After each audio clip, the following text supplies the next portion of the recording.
Okay. So I sent out the stream again. Uh,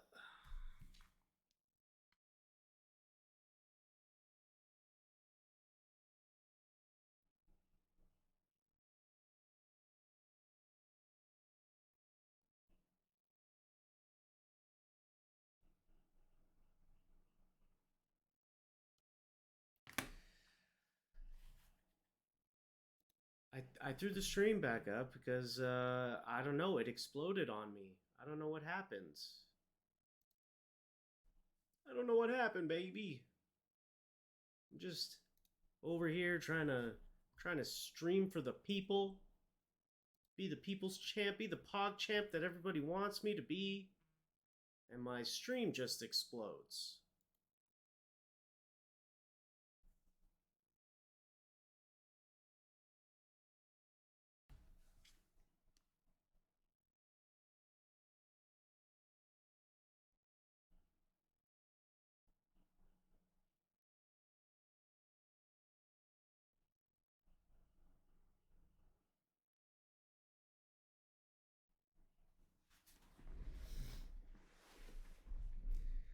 Yeah, it exploded. I have no idea what happened. But I reset it. It like reset itself is the weird thing, and I think that's where everybody kind of dropped off. Is because instead of like just throwing you all back into what it refreshed and became, it just like dumped everybody and just started over without any sort of like indication that it did so.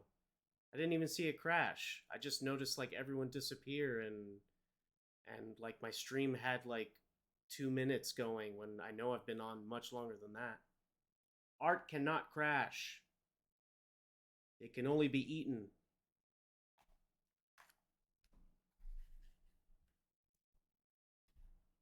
Anyway, we're back. That's the point.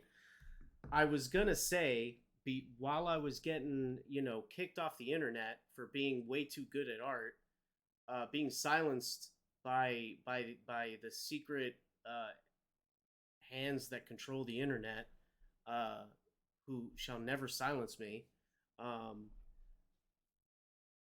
I was saying that we actually have a super special fucking guest in the room, my friend Brian Nodar, who, if you are not aware, is actually the brainchild of the stoned friend that gave me the idea to draw a shark in a suit with a gun. And I think you can all see where that went.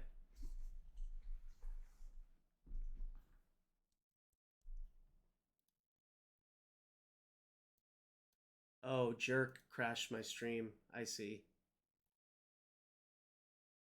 That's it.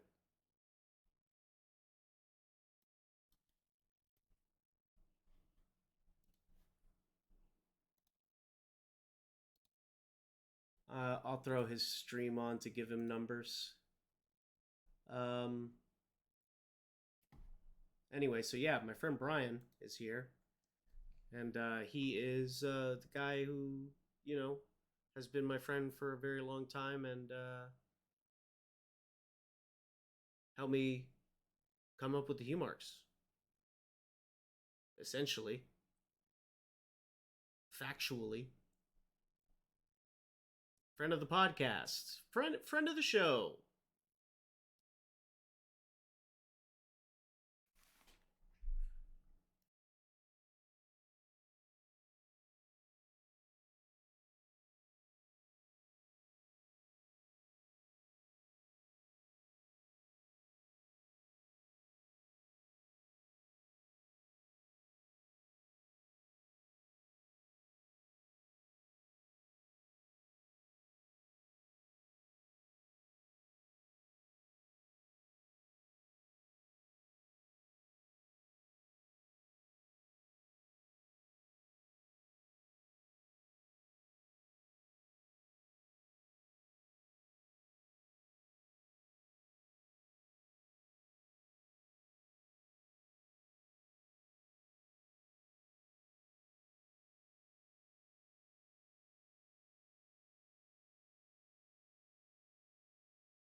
Fucking, I'm over here yelling at nobody. My fucking mic was muted the whole time. I'm over here talking about like erasers and shit. You probably all could even tell that I was like going nuts.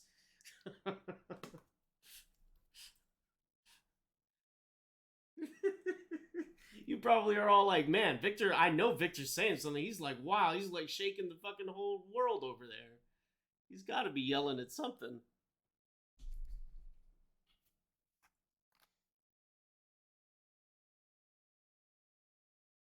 There's no way he's not yelling.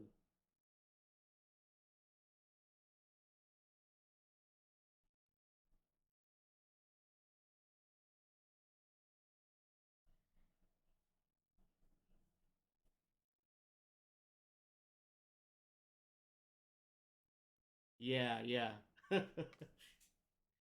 I'm not using a real pencil. It's just an invisible pencil, and all the lines are not actually there.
Cabbage has a lot of water in it.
Hey, I'm gonna just run over to Meredith to tell them something really quick.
There we go. Just throw up jerk onto the stream.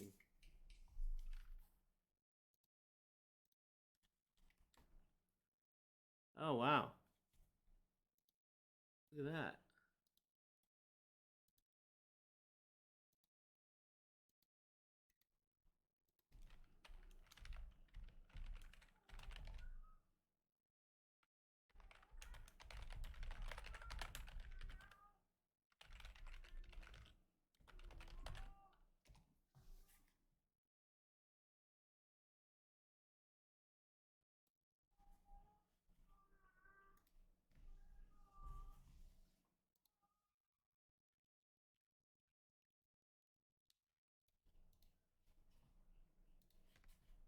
Oh, yeah.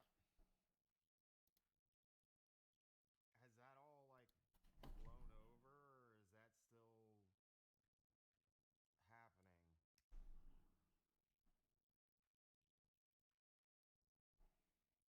I've been trying to ignore all that shit.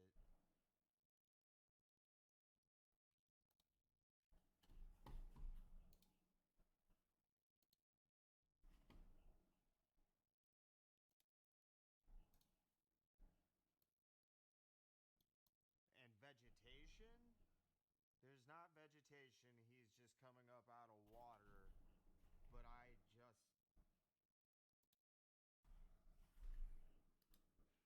Wow, Artception. How cool.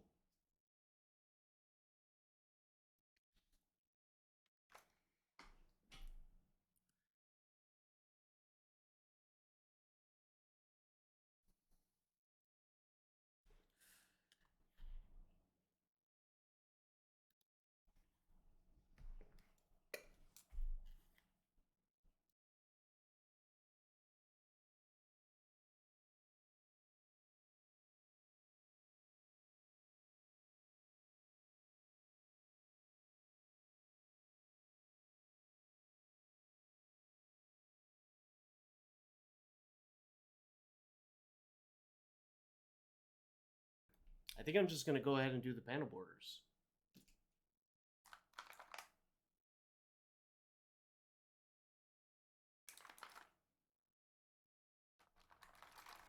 Like ink them. Maybe I should scan the pencils or finish putting in the car. Yeah, maybe I'll do that. I'm like getting ahead of myself.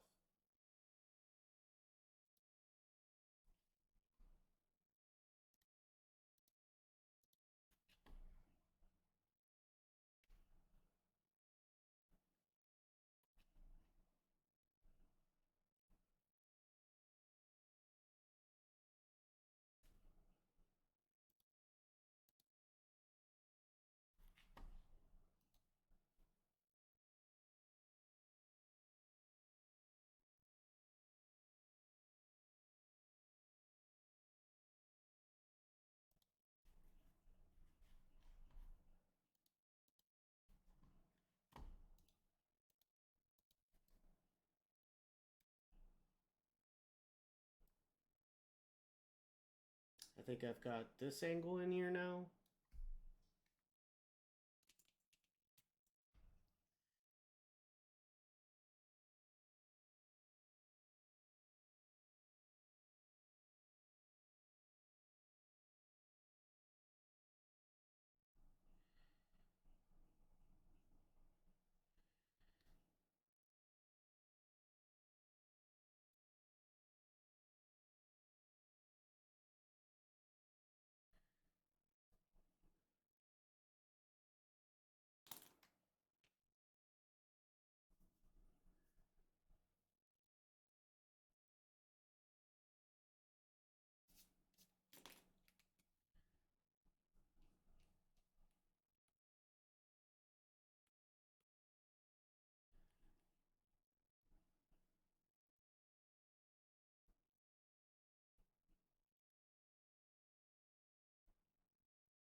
We put a stream in yo stream. I'm all over the place tonight, bro. I'm like, I see Bernard Chang is on. I'm like not even using my reference anymore. I'm all over the place. Here we go.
I uh I don't usually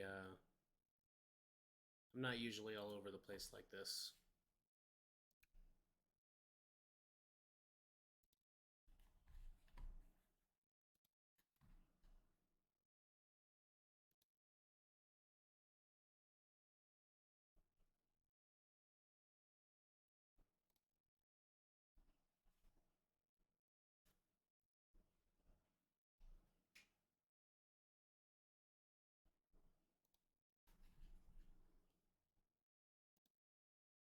I honestly can't listen to that anymore.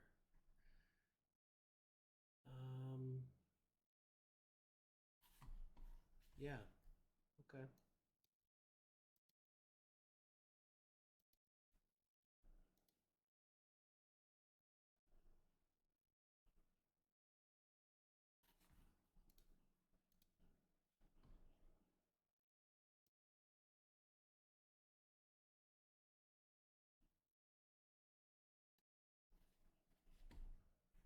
Alrighty. Cool beans.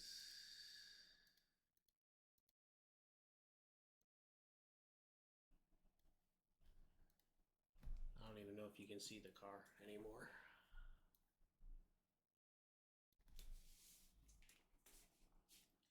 Just using it for this panel here. John's kind of like starting to sit on it.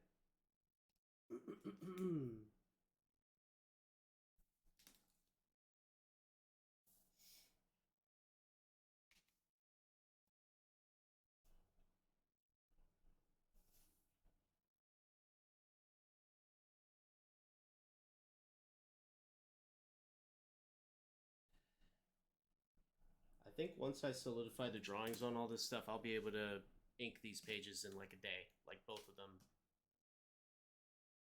Do the Hue Marks have a Peloton? Bro, they drive a fucking Chrysler 1980s Chrysler K platform sedan. They don't got no Peloton. They run. They run on the streets with their feet.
Yeah, dude, this is the old man gang.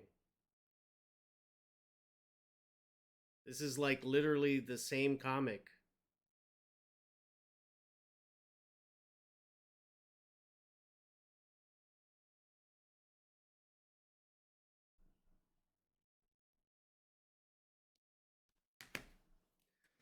Like you remember the first page where they're like coming down the steps of like some apartment complex talking about like dog nappers and shit.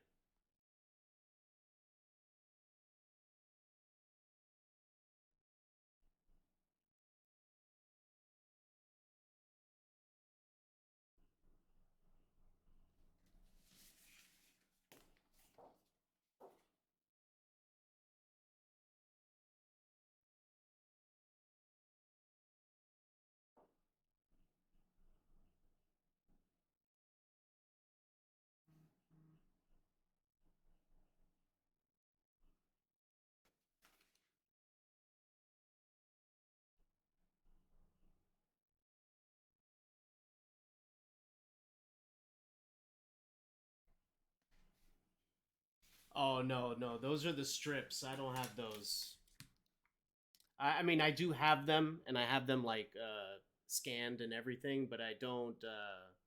I'm not gonna use those yet, if ever.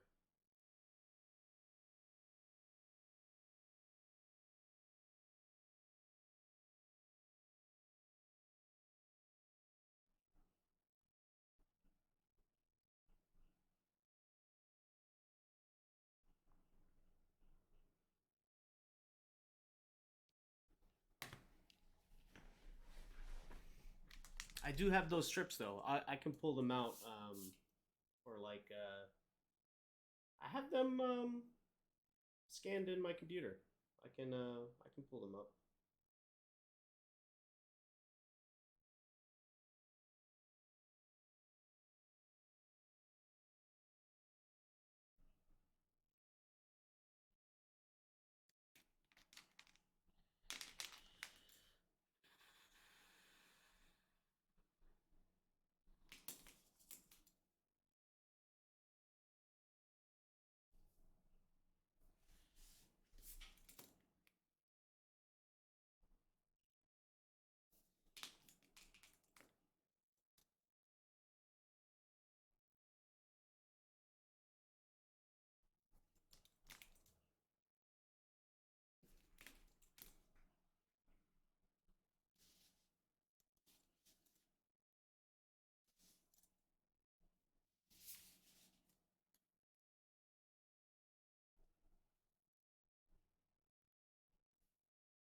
I want to be sure that I have room for all the word balloons and stuff.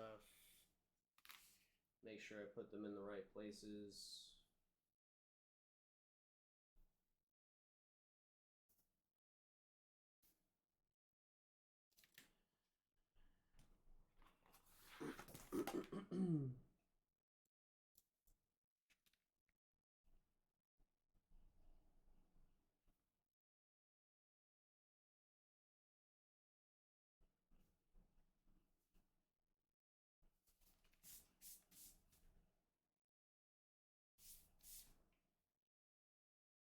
I didn't used to always do this, like when I was trying to at first to make comics, but it is probably one of the most helpful things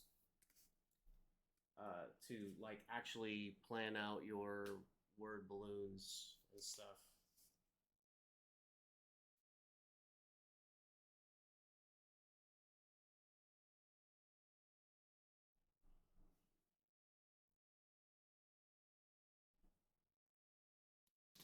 Wonder how that looks.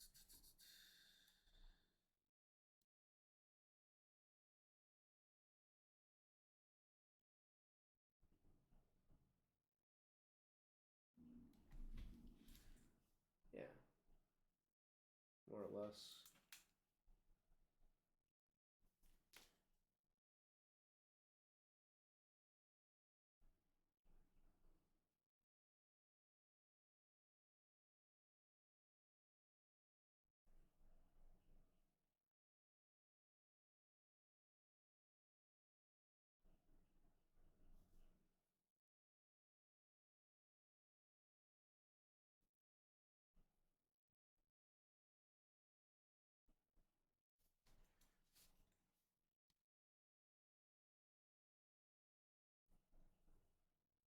This guy's packing heat back here.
Okay.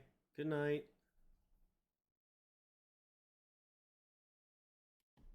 Thanks for hanging out.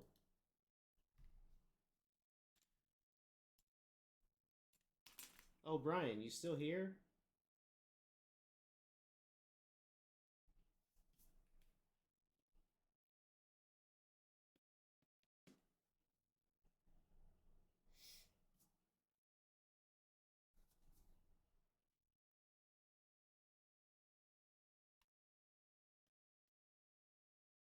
Oh, nice. Oh, wait, hold on. Before you go, let me share with you the song that I my friend made for the stream and like and shit. One sec. It's just a minute. I'm gonna use it for like intros and like art demos.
I fucking love it.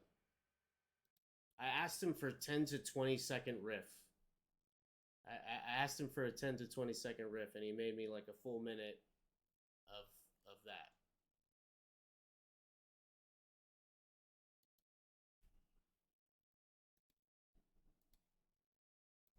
Yeah, I know, right? That's fucking crazy. Yeah, I'm legitimately super happy with it. I think it's really cool. I think it's super chill. I think it has a nice climax to it. I love it. I'm trying to convince him to go out, hang out with me tomorrow, so I can like take him out to a nice lunch or something. Say thank you. He won't take money from me.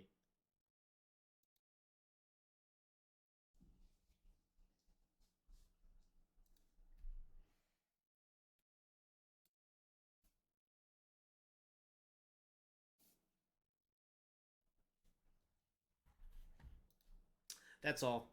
That's all I wanted to share with you. Thanks for sticking around for that. Yeah, I mean, you're gonna need to repave that driveway at some point. Fill those potholes. Streets ain't what they used to be. I'll tell you what. Yeah, no, thanks for being here, man. I really appreciate it. Come around more often. We can tell stories about the Hugh marks. A lot of people here, I'm sure, would be very interested to know just how much of an idiot I am.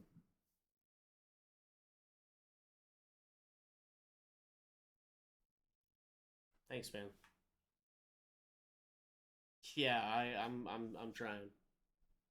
Punching this one in the face right now.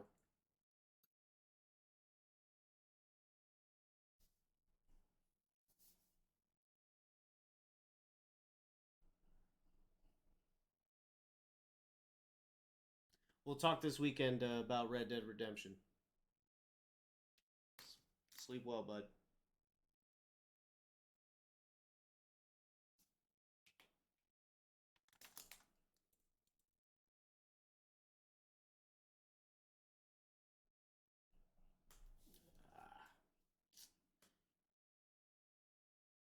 How's Jerk's stream going, Chauncey?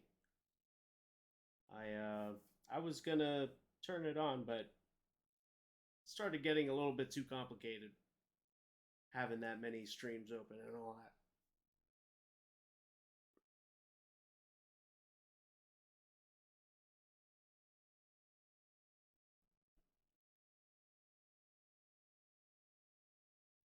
I didn't even see if he like saw my message in there.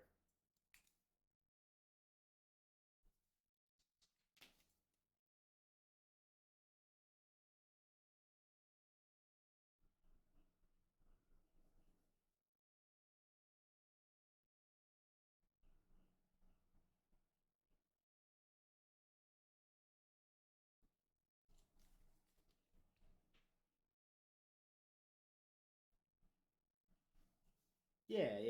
I'm sure he does.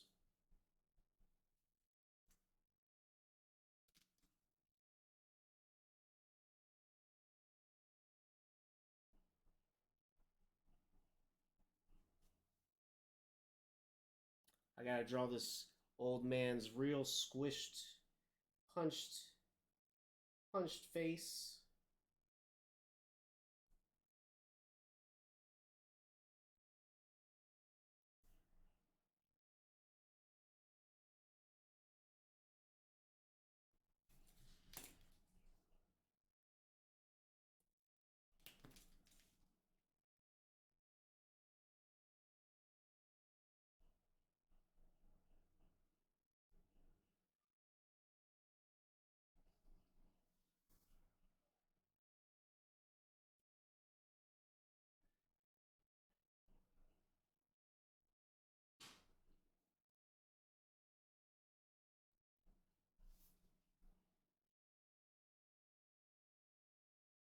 All right, I was gonna. Hmm.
I don't like that.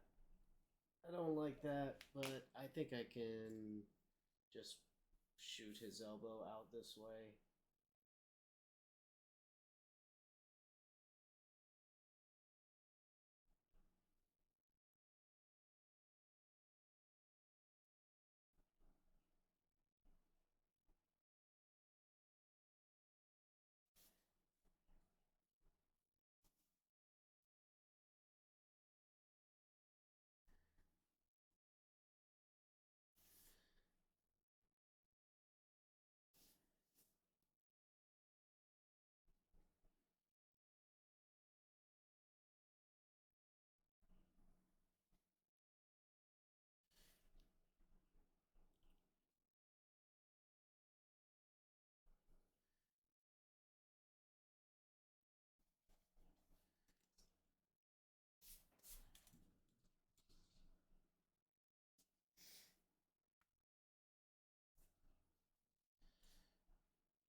Yeah, yeah, he's doing all right.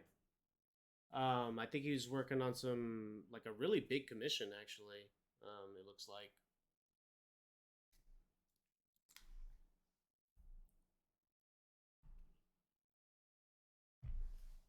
Spider-Man doing the classic like half and half Peter Parker Spider-Man commission pinup.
So Jack is happy because John is like, "You got him, hell yeah, man!" And then he's sad because he's like, "Oh my god, he's got a gun! Watch out!"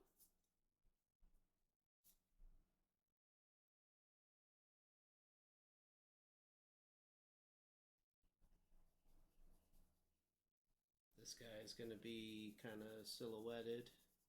Maybe with some screen tone or something. Perhaps with some screen tone or something.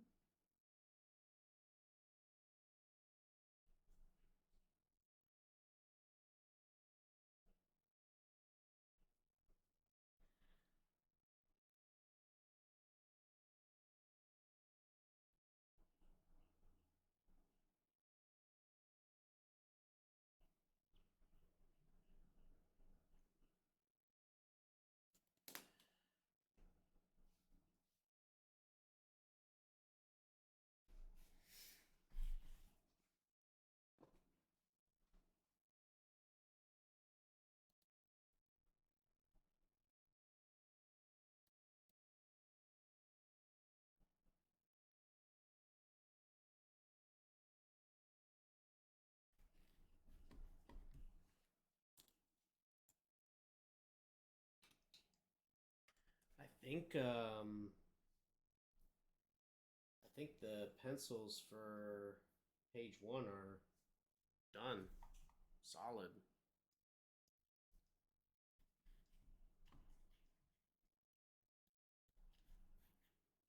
Yeah, I'm pretty much happy with these. Add more kind of textural stuff when I ink it. But maybe we can get the panel borders in there.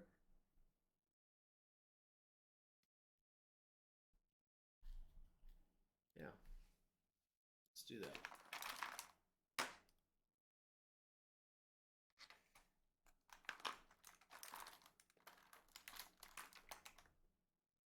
Looking for the G1 graphic one. Yeah, that's the one. It's a newer one. Maybe the 12 will do.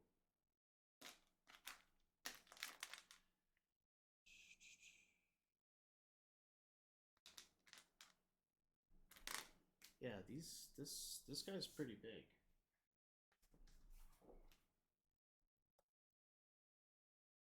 Is that a good line, you think?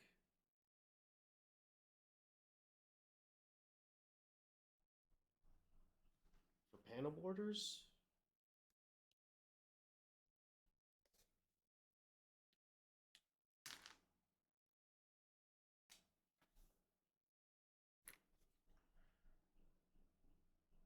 It's similar. It's just this is like really kind of brand new and I don't want to like smash it in when I do the borders, but I'm gonna. Fuck it. I gotta get them done. Gotta stop second guessing.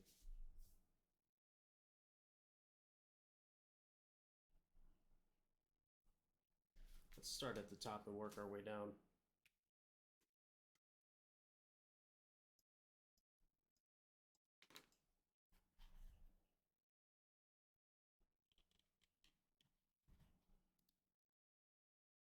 Yeah.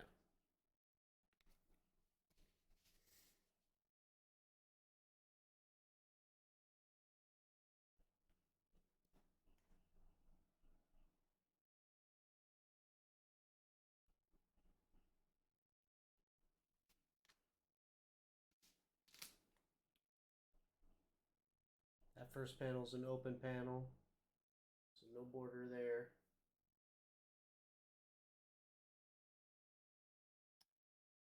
Something's been bothering me all day. I'm gonna take care of it right now. I'm sorry.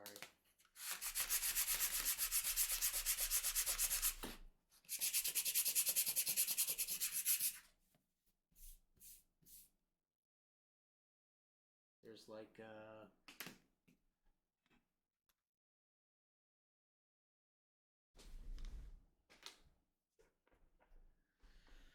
oh boy, there's there's like dried up paint glob there that like kept bumping my pen when I passed over it. Hey, what's up, Tivlog? How are you? Welcome back. I'm working on comics today and possibly some commissions. I've been going for an hour though, so I'm going to take a quick stretch break and I'll be right back to get back to it. Good to see you. Also, Meredith went to bed, so I'm going to go say goodnight.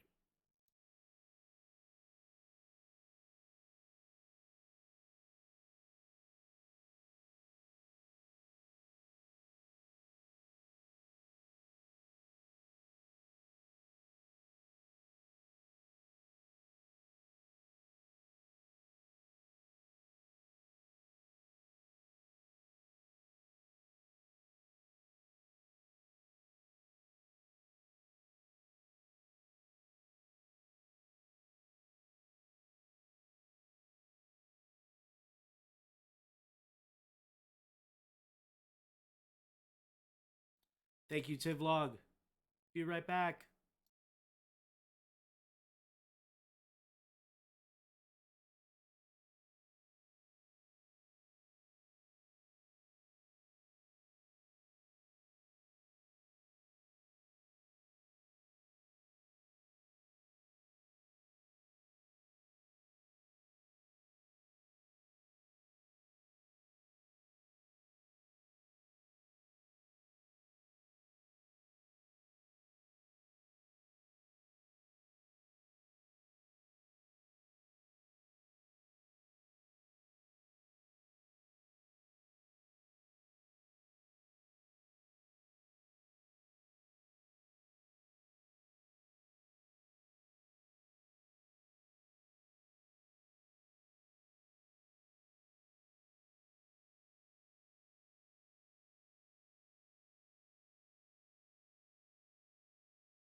Okay.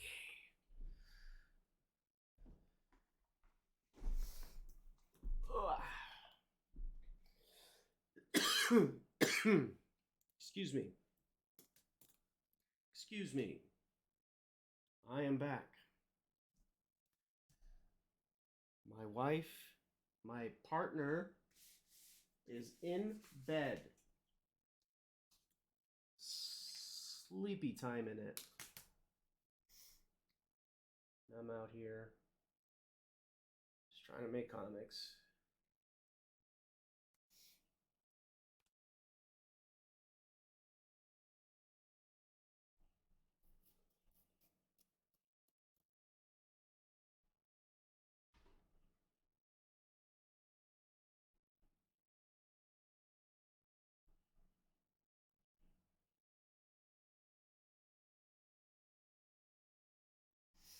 I think I can actually use the 12. I think it might actually even be better. I'm going to try it. I'm going to finish this page off with the 12 and see how it looks.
John is a little big there anyway.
That's much better. Get them into the frame better.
Ah, fuck me.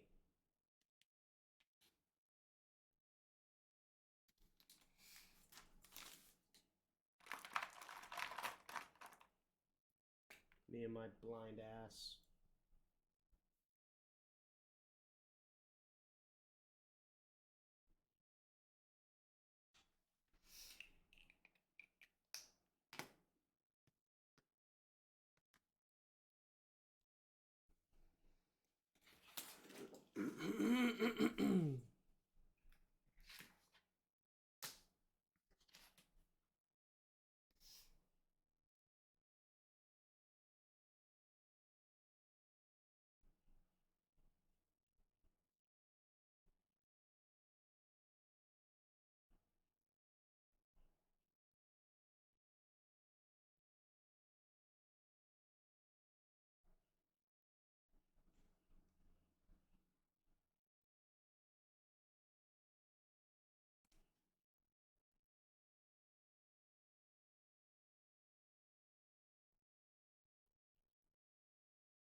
Solid. Solid as a rock.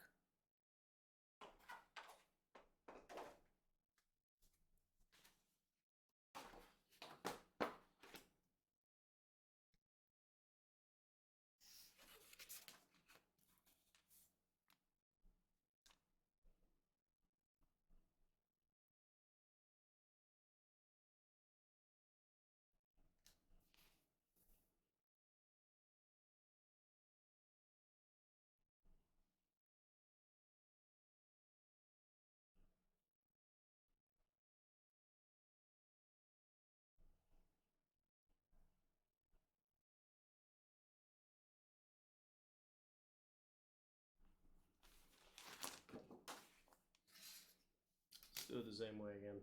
Top to bottom. Side to side.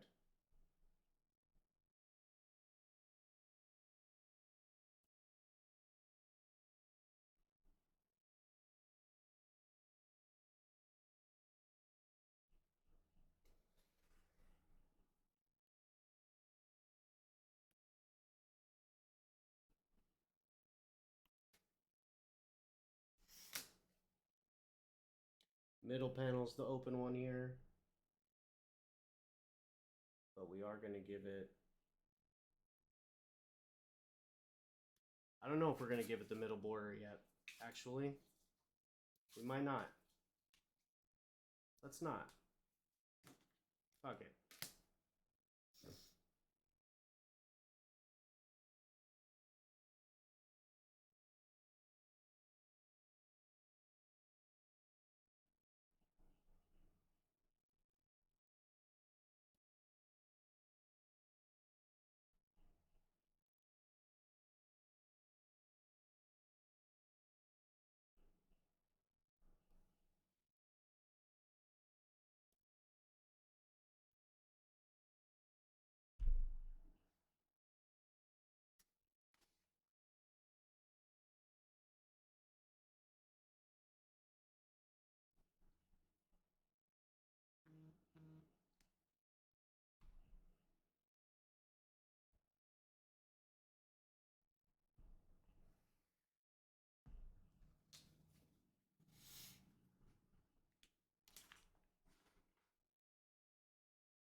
What's going on, y'all? I'm trying to kind of send out a call to see if we can perhaps get more people in here.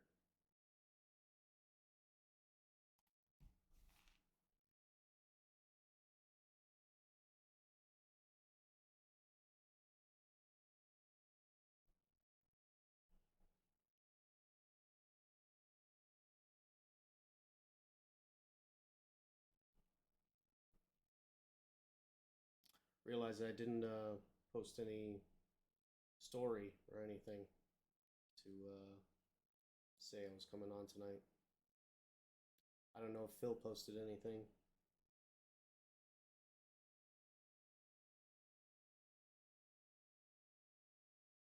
He is very kind to do so very often when he comes on, so I'm not sure. But I'm going to do it anyway.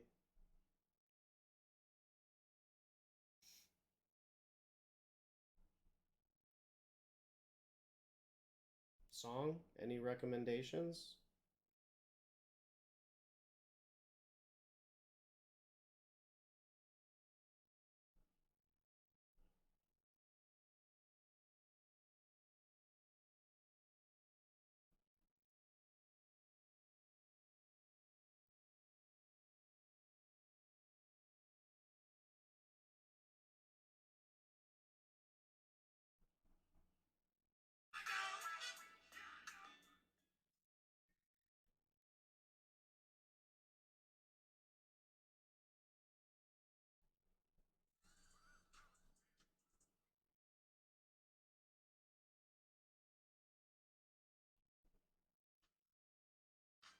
Yeah, you know.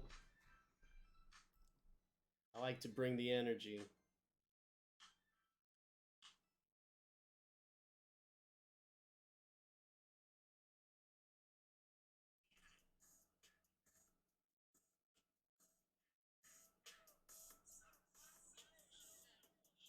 We can go with that.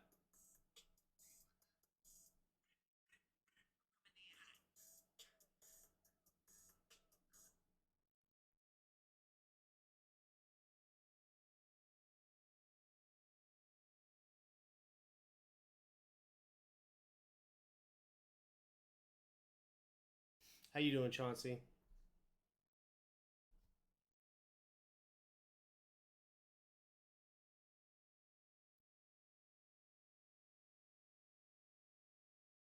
Excellent.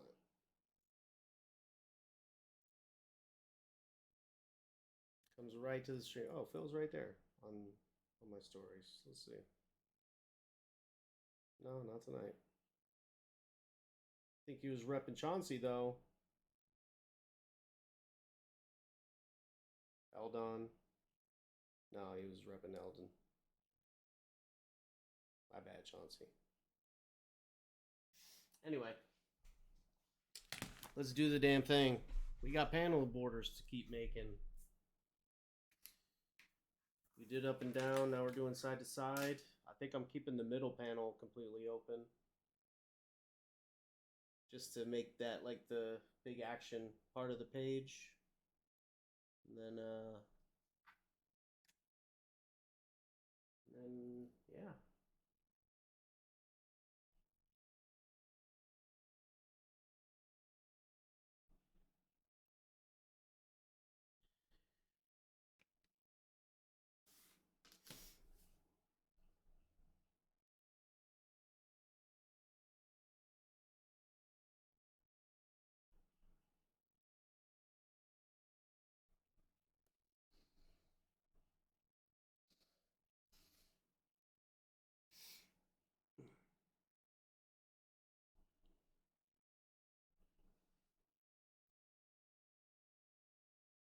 Dude, that's fucking fantastic, man. My friend Carlos, he used to manage a comic book store back in the day, and I used to work for him, and we've become friends since way back then. And one of my best friends. And his son is now like maybe 15, 14, 15, getting to be that age where he's like starting to explore like drawing and all of that that stuff in a way that's like a little bit more than just crayons on paper. And it's like Carlos used to make comics, and now his son is like making comics, and Carlos is showing him my stuff all the time, and he's always telling me how like impressed Chris is the kid's name is by it, and like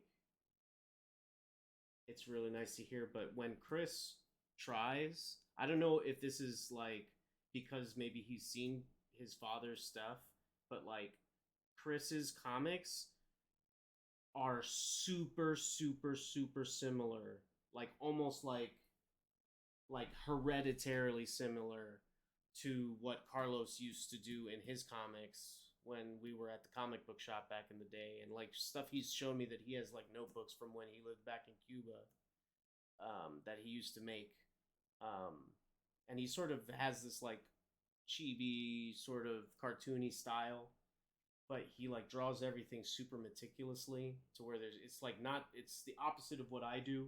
It's not sketchy at all. He like knows exactly how he wants the characters to look and what he wants them to be doing and stuff. So he just goes straight for it, and that's just the way he learned how to draw. And the other day, like maybe a few weeks back, he sent Chris or Carlos sent me a picture of a drawing his son did, and I was like, dude, this looks just like your old comic stuff. He said that made Chris really happy to hear that his comics looked like his dad's. It's a very touching moment. I know I'm just babbling about it, but like really, it's like small little things like that that are really amazing to me. It's like I'm not sure if he knows or if he knew before like working on that drawing that he was like drawing just like his dad did when he was his age. You know, that's like crazy to me. You know.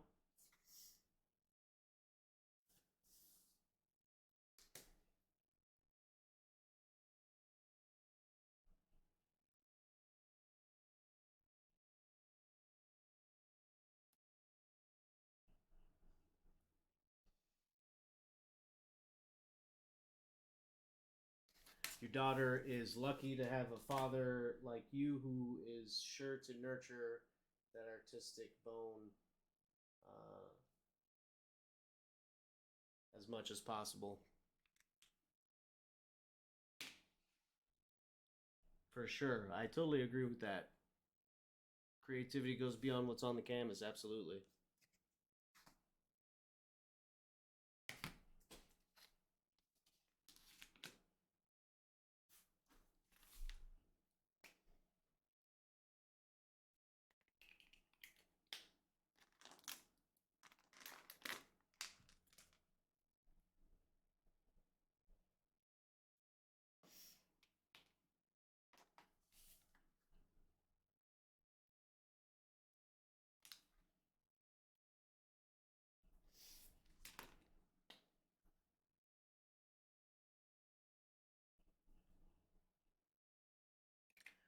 I don't know why, but I'm like super nitpicky about the panel borders cuz like I've always been very messy with my art. So like for me, the challenge is being messy inside here where it needs to be messy, but being super crisp where it needs to be.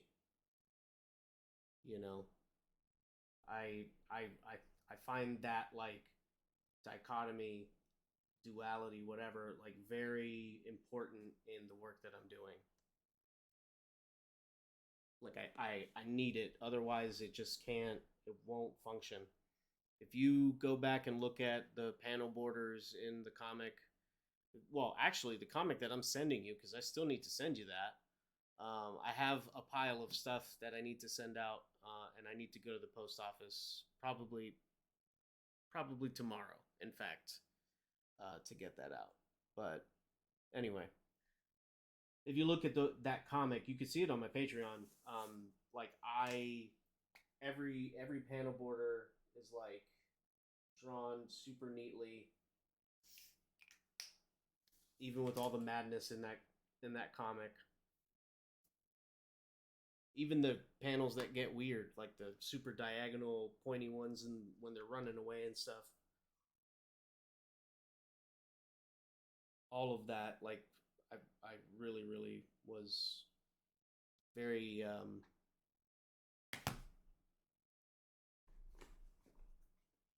attentive to. I paid a lot of attention to it so that it would come out right.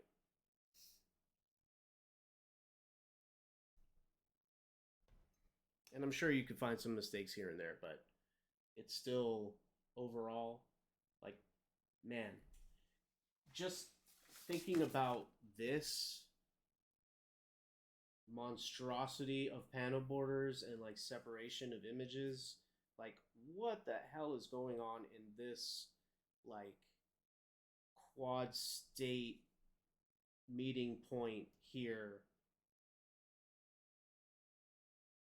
is going on. The tangent of this guy's like walker is going into this guy's arm. This guy's face is going up to this guy's like leg wrinkles or whatever. You know, there's just Jack's arm is kind of weird here.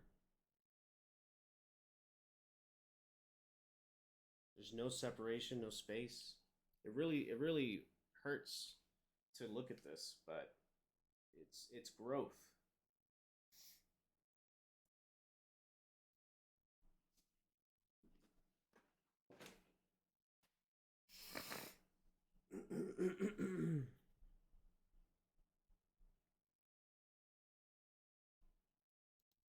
Anyway, I'm super happy with how the new one is coming around.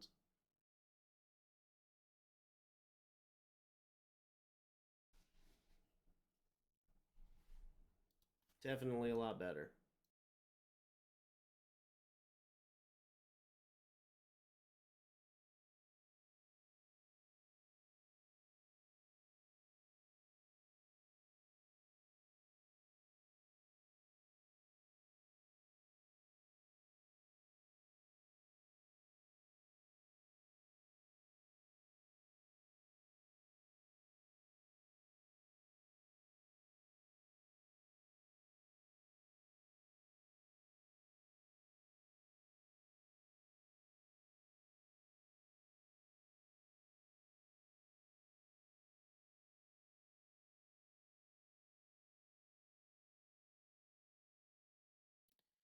You know what's crazy, man, is that sometimes storytelling, much like planning and life, doesn't go according to what you think the rules are.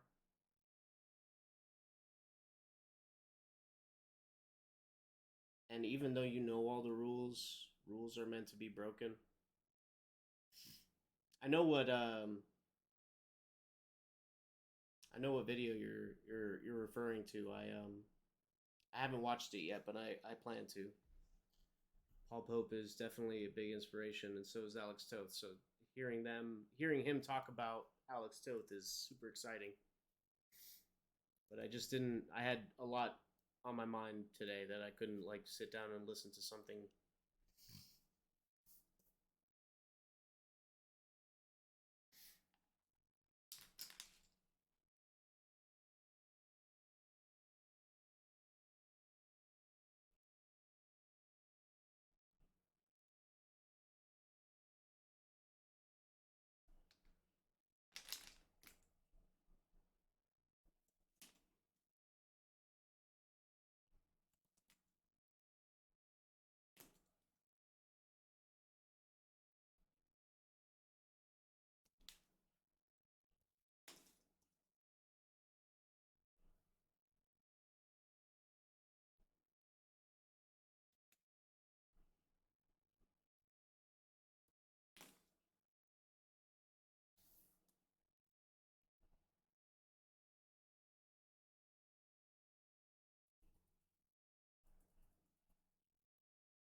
There's no way.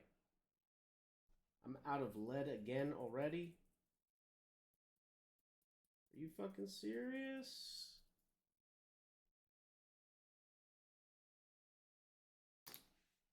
Nah, it's all right.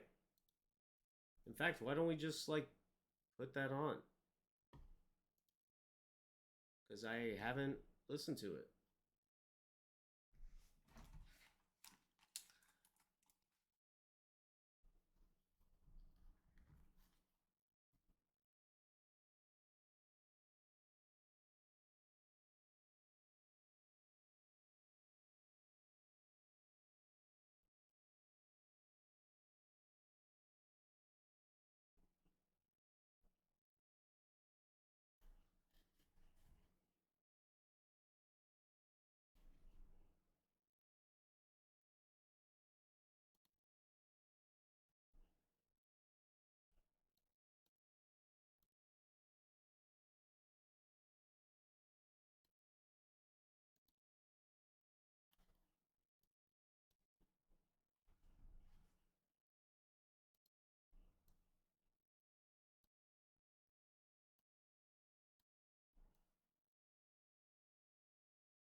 You know, man, it's just that When I ordered a couple of your because I have the Ghostwriter print coming.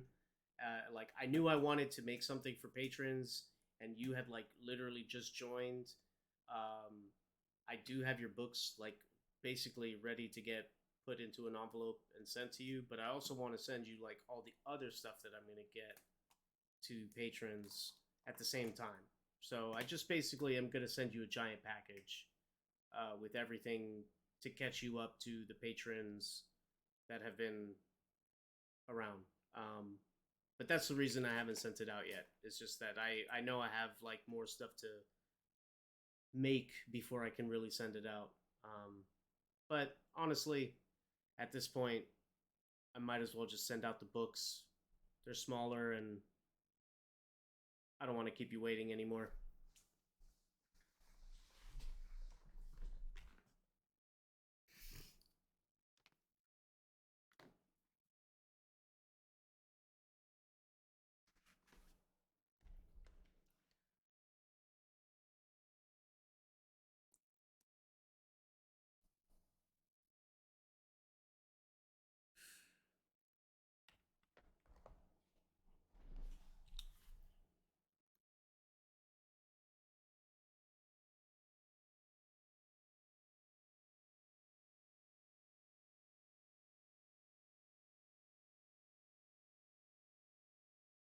comics, European comics, right? So it wasn't until I started doing the shows through Dave Sim and his circuit of indie people that I was going around the country, up in Canada, meeting people on convention circuit. And the way Dave always said is, you're going to be the most famous guy in a hotel. Yeah, we must have seen each other at one or two of those stops in Chicago Probably. and Kitchener, I think. And Oh yeah, yeah. we were corresponding a bit, and so it's nice to talk with you again and be pen pals and on the phone talk Toth. It's nice to talk Yeah, Toth yeah. with you again. Absolutely. I am always happy to talk Toth. I don't get to do it often enough. You mentioned recently online that you saw Toth's Daddy in the Pie first when you were 6. What do you Yes. think at 6 years old caught your eye about that story, and why did it was it impressed upon you so? Well, I was thinking before we got on the call, I was trying to do a timeline of my exposure to Toth because, in a similar way to how I discovered who Miyazaki was, Mm-hmm. I just thought there was a branch of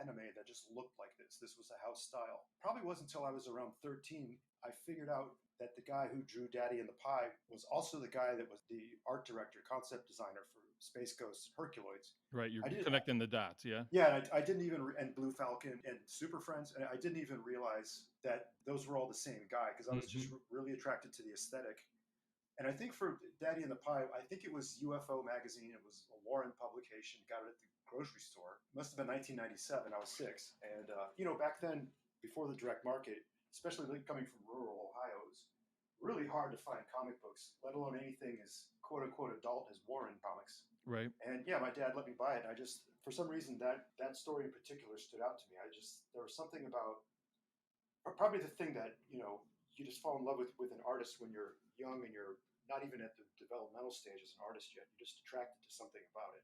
In the same way that I actually was repelled by Jack Kirby's work when I was a kid. I thought it was grotesque and blocky, which is funny because those two they're not exactly polar opposites, but stylistically those were two early influences. One of them I disliked very much, one I loved.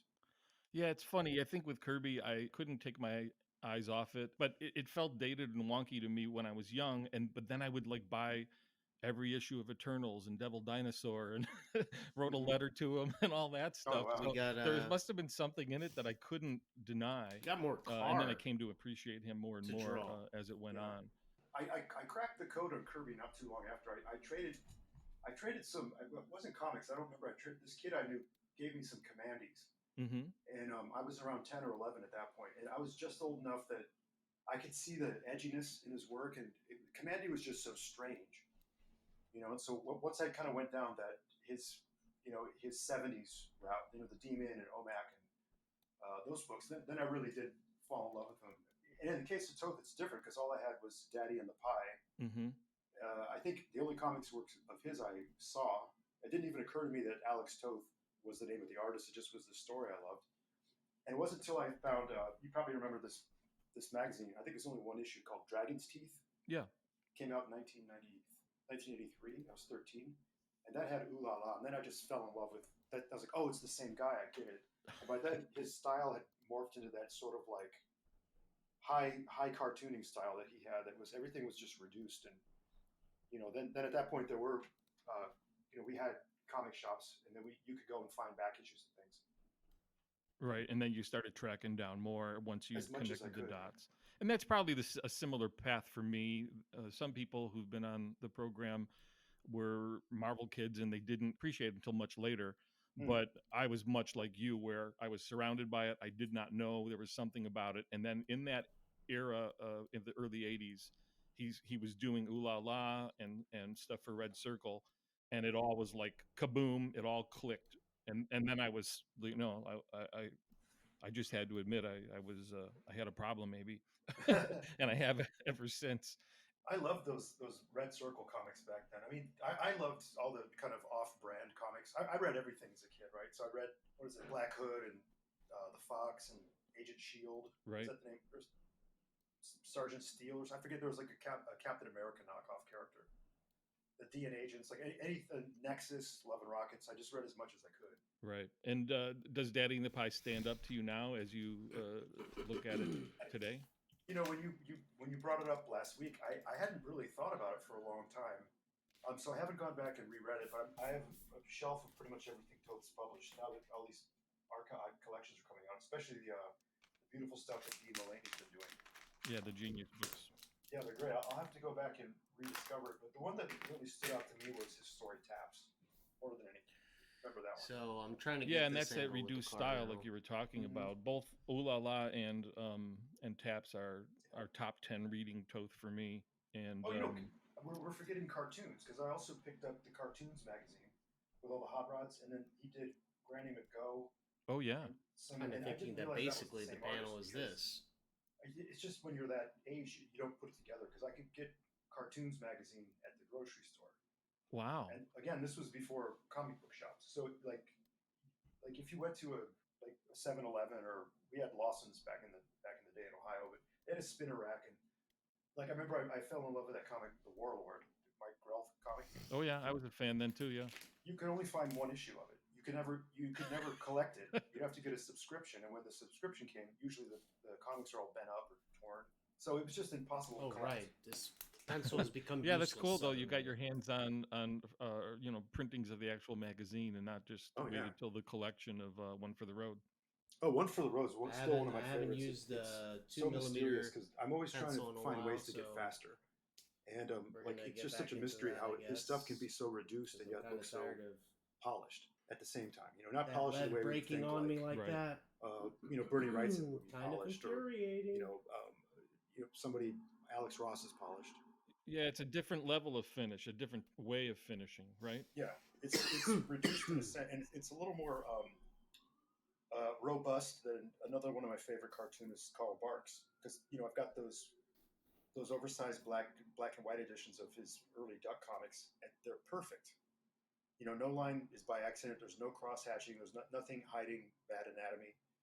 And but I think the stuff with Toth that attracted me so much was it was just loose, and he wasn't afraid to use like bold, thick lines and extreme silhouette forms. And then like his panel focus oftentimes would be on something completely off center. So You've noticed that too. yeah, Yeah, let's go into that a little bit later. I have a sure. question though. You had a if Toth's work caught your eye at 6, then it sounds like you're seeing something. You got a sophisticated look at stuff or just an instinct on things.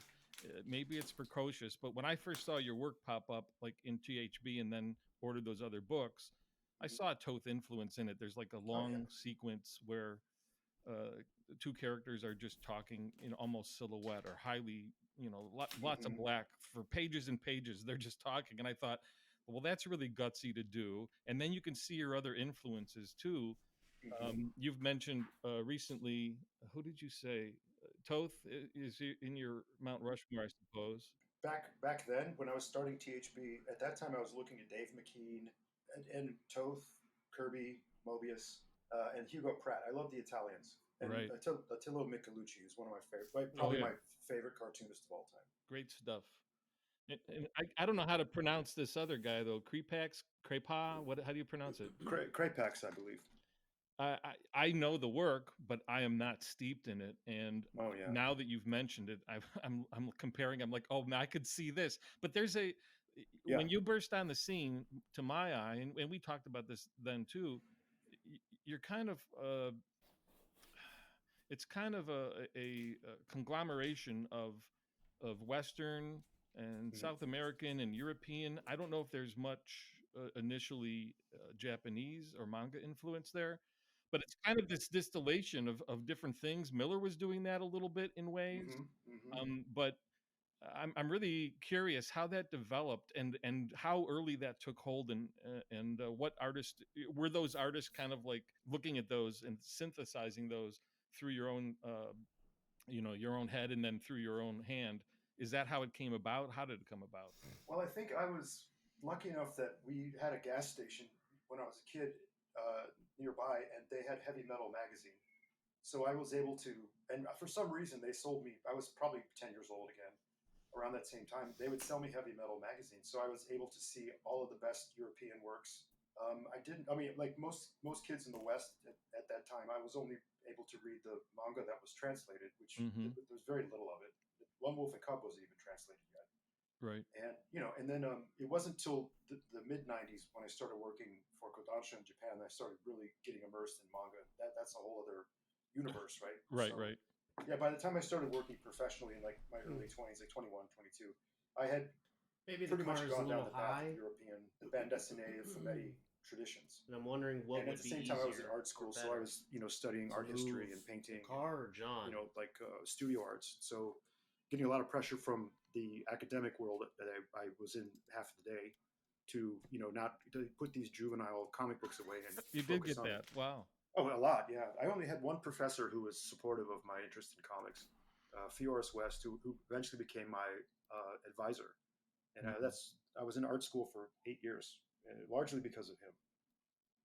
And I took anatomy with him. We did life drawing. We did painting almost every day. I mean, that's one of the things that I realized getting into comics right out of art school is I already came into it with 8 years of life drawing and painting behind me. So that was because a lot of the people I was meeting were self-taught, or they had like if you asked about artists they love, they'd say John Byrne, or Right. like they wouldn't know who Rene Gruot is, or I mean, you know who Picasso is, but maybe not Juan Gris or something like that. Right. So it was a good melange to be able to bring to comics, I thought. Well, that explains a little bit then, because you Yeah. you kind of there's obviously in your first few books a progression, right?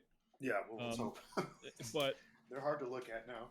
I bet, but there's something in them I find attractive, and you were already doing that synthesis fairly early, so Yeah. that Because explains a like little this more. old man, I'm sad to hear that he's you kind of didn't get a or got little that kind of pressure. My small. students have told me that before they came to MCAD to art school there, that a lot of their art teachers they've had the same influence or the same Yeah. attitude that you ran into.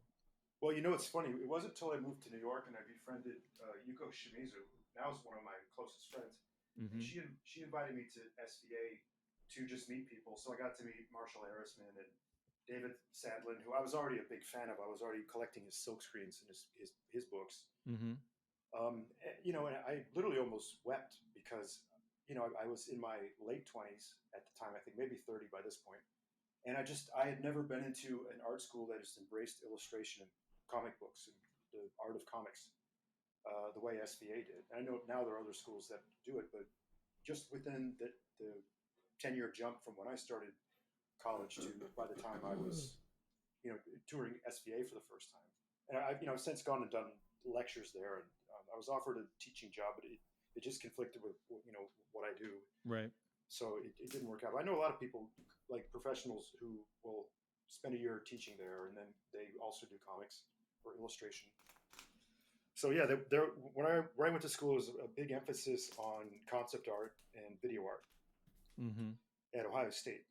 It was a good school, but I gravitated toward my first master artist was Fioris, and he was a successful painter. He studied with Charles Massey, and I learned because I like the hands-on technique. So with Fioris, I learned how to stretch canvases, all kinds of things about tools, techniques, archiving art, and then with Charles, everything All from right, take it easy, lithography Chauncey. to Thanks for being here, zinc man. etching to silk screening.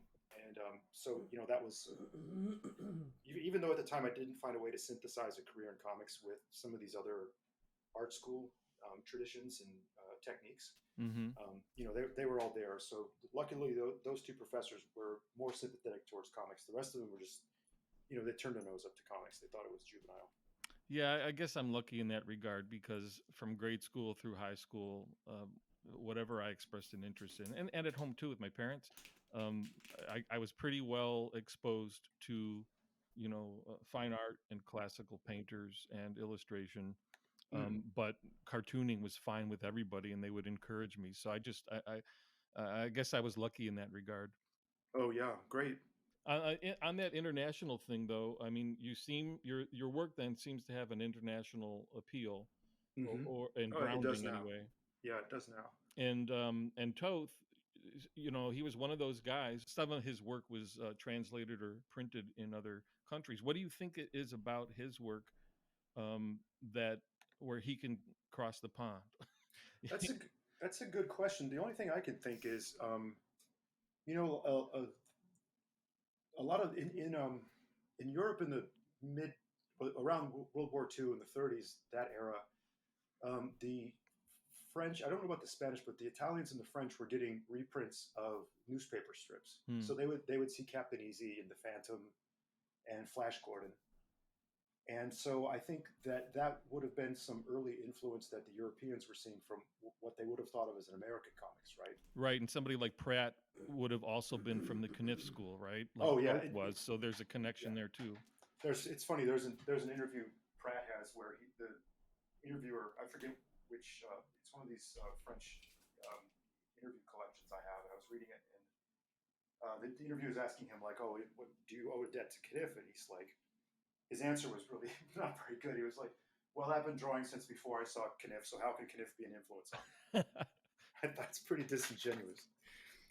Yeah, it seems. I thought elsewhere he had admitted it, but it certainly looks like it in regards to his brushstrokes.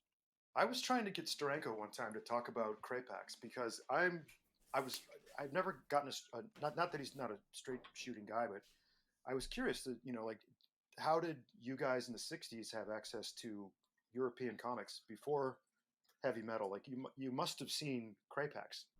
Right. And he said, "Oh yeah." He didn't want to come out and say, "Yes, I looked at it. I knew about it." But I'm thinking, like in the same way, George Lucas he must have had access somewhere to European comics, as he was considering ideas for Star Wars. Mm-hmm. I've never gotten a good answer out of him, but I'm certain guys like Frazetta were looking at the comics Right. that were coming out. Yeah, and that Steranko stuff when he was starting to pop, that's when Krapak was you know with what is it, Valentina? Valentina, yeah. He was that it was quite popular that by starting around then, right?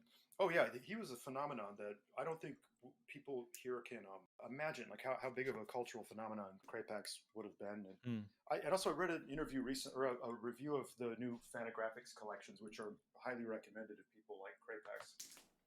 The complete works collected. I hadn't considered this, but a lot of the subject matter it's extremely erotic. Sometimes it has BDSM in it, and very little of it is like safe for work, so to speak. Mm-hmm. So I think especially in the '60s, like what would have passed as like liberal attitudes about sexuality of the body. I think the Europeans were much more, let's say, much less puritanical about depictions of the female body and comics and stuff like that. That I think people have been more recently in our day. Mm-hmm. So he's kind of a little bit of a pariah in the same way that like people they kind of shit on Winsor McKay or Robert Crumb, for some of the subject matter. And Right.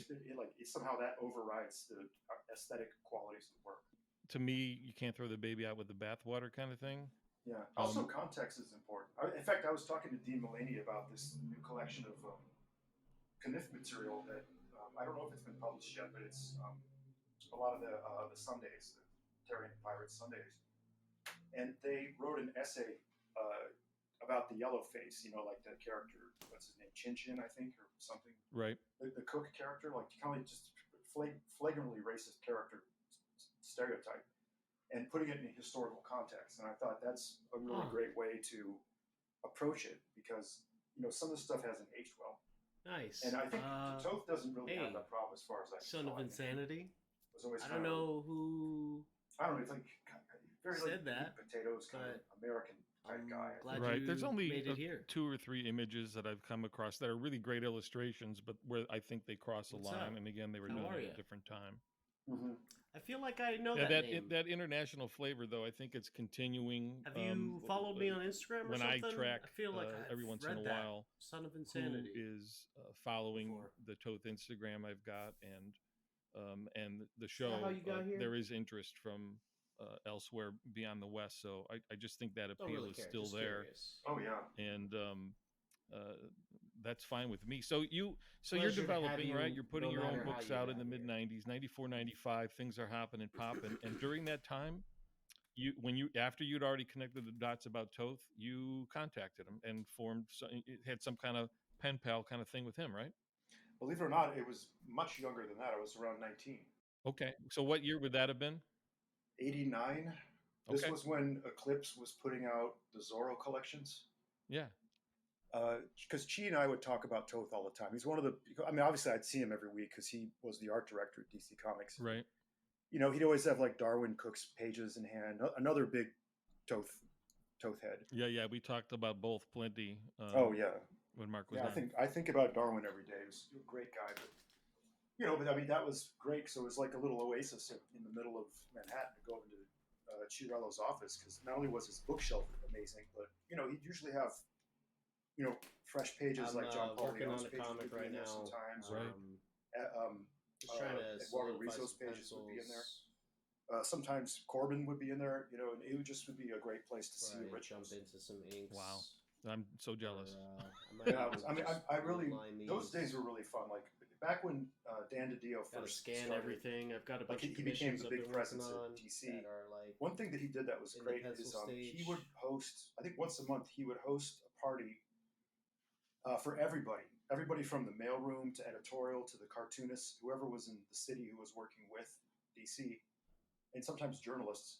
There was this Irish pub called McGee's, and they would run out a floor and just cater a party. And because it wasn't an open bar, you had to pay for drinks, but they'd have food and stuff. And the idea was you're supposed to know everybody in the company.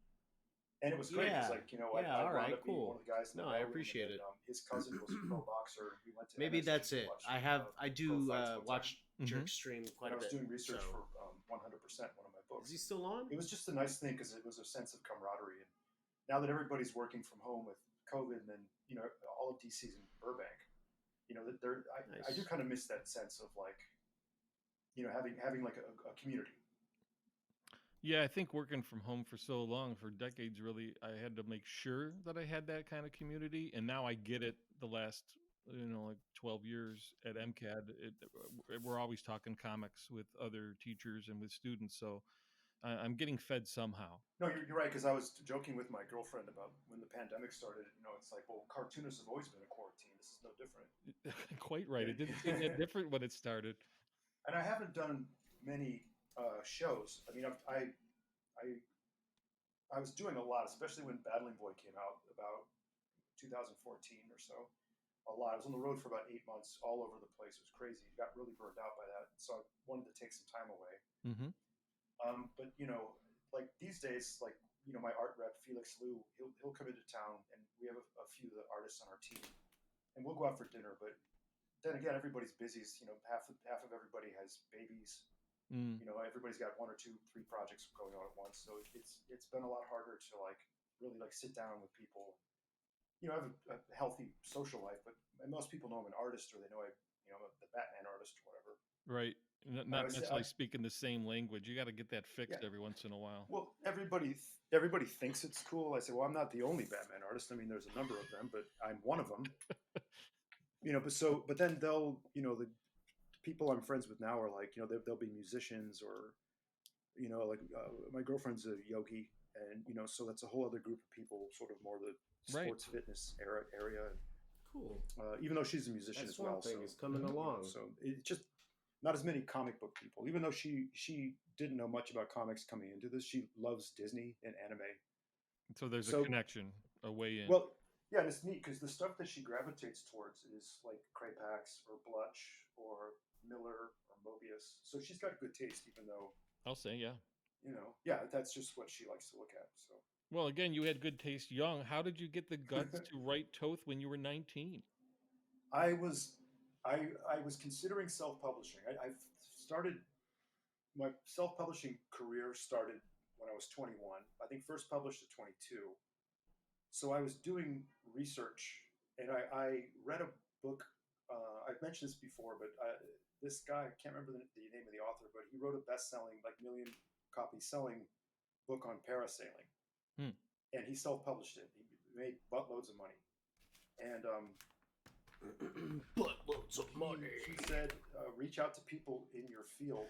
Buttloads of money. About how they did what they did. And I remember, I think it was what it was when I first saw that comic Taps. 1920, somewhere around. I was around that age, and I just wrote a letter to him. And I don't know what I wrote. I'm sure it was just a heartfelt, fan letter. Right. And then, months went by, I forgot about it. And then I got a letter from Alex Toth, and, his distinctive handwriting. I couldn't believe it. I was, because here I am in Bowling Green, Ohio, practically live in the country. Mm-hmm. It was a hot summer day, and I opened the mailbox, and there was this letter stamped, Los Angeles, in his handwriting with a little duck on the envelope, and so that started a correspondence, and it was great. We never met in person. I was actually told by people who knew him, like, it's kind of tricky if we all know the legends of Alex's temper and his personality and stuff. So I had a few opportunities to meet him, but I kind of decided. Actually, I thought I can always do it later. Right. Plus he didn't travel, so you'd have to be in LA. I had his phone number. I mean, he was in the phone book. Mm-hmm. Yeah, and he had his address stamped on all this stuff, so people could track him down pretty easily. Yeah. I knew right where he lived. I went to his house. I just never went in to meet him. I thought that would have been intrusive if I wasn't invited. That's kind of how I am. Same with Ditko, because I had a correspondence with Ditko at the same time. And he lived until the end of his life. He lived a few blocks away from DC Comics. And on I think he was on 6th Avenue, if I'm not mistaken. I remember the building. He was in walking distance from there, and sometimes he would, if he was in the mood, he would open the door and let you in. But he a lot of times I heard from people that he wouldn't, he'd just talk to you through the door and say, I don't want to see anyone. Yeah, it depends You know, when you caught him. Sometimes he'd kind yeah, of slam the door, and other times he'd welcome somebody in. But yeah, depends on the day, I suppose. So, yeah. so what was that correspondence like? Did you, was it just a back and forth? Did you send him your work? Did you get tips? I did, yeah. Yeah, because I think I must have said something like, would you be willing to look at some of my work? I'm this age and I'm going to this school and I'm thinking about self-publishing. And is this good enough? Mm-hmm. Like I didn't know anybody who could critique comic books at the time, so I just wrote to the best, and he just wrote back. And then so he he never liked anything I did. Actually, he would redraw my page layouts on the back of my Xerox efforts, and in his red felt tip marker, he would redraw the page layouts for me. Wow. And he'd be like, it'd be better if you did it like this, or he would just point out like basic, 101 gaffes that people make in comics, like whether it's the guy on the left side of the panel is speaking second and the guy on the right side speaking first, so you have Right. crossed balloons, or like he was really against wide angle panels, and I remember one time he went on a tirade about Mobius and about how you have to frame your panel's focus needs to be on the most primary thing for that panel. Like don't stuff your panel full of extraneous things Mm-hmm. because they're pretty.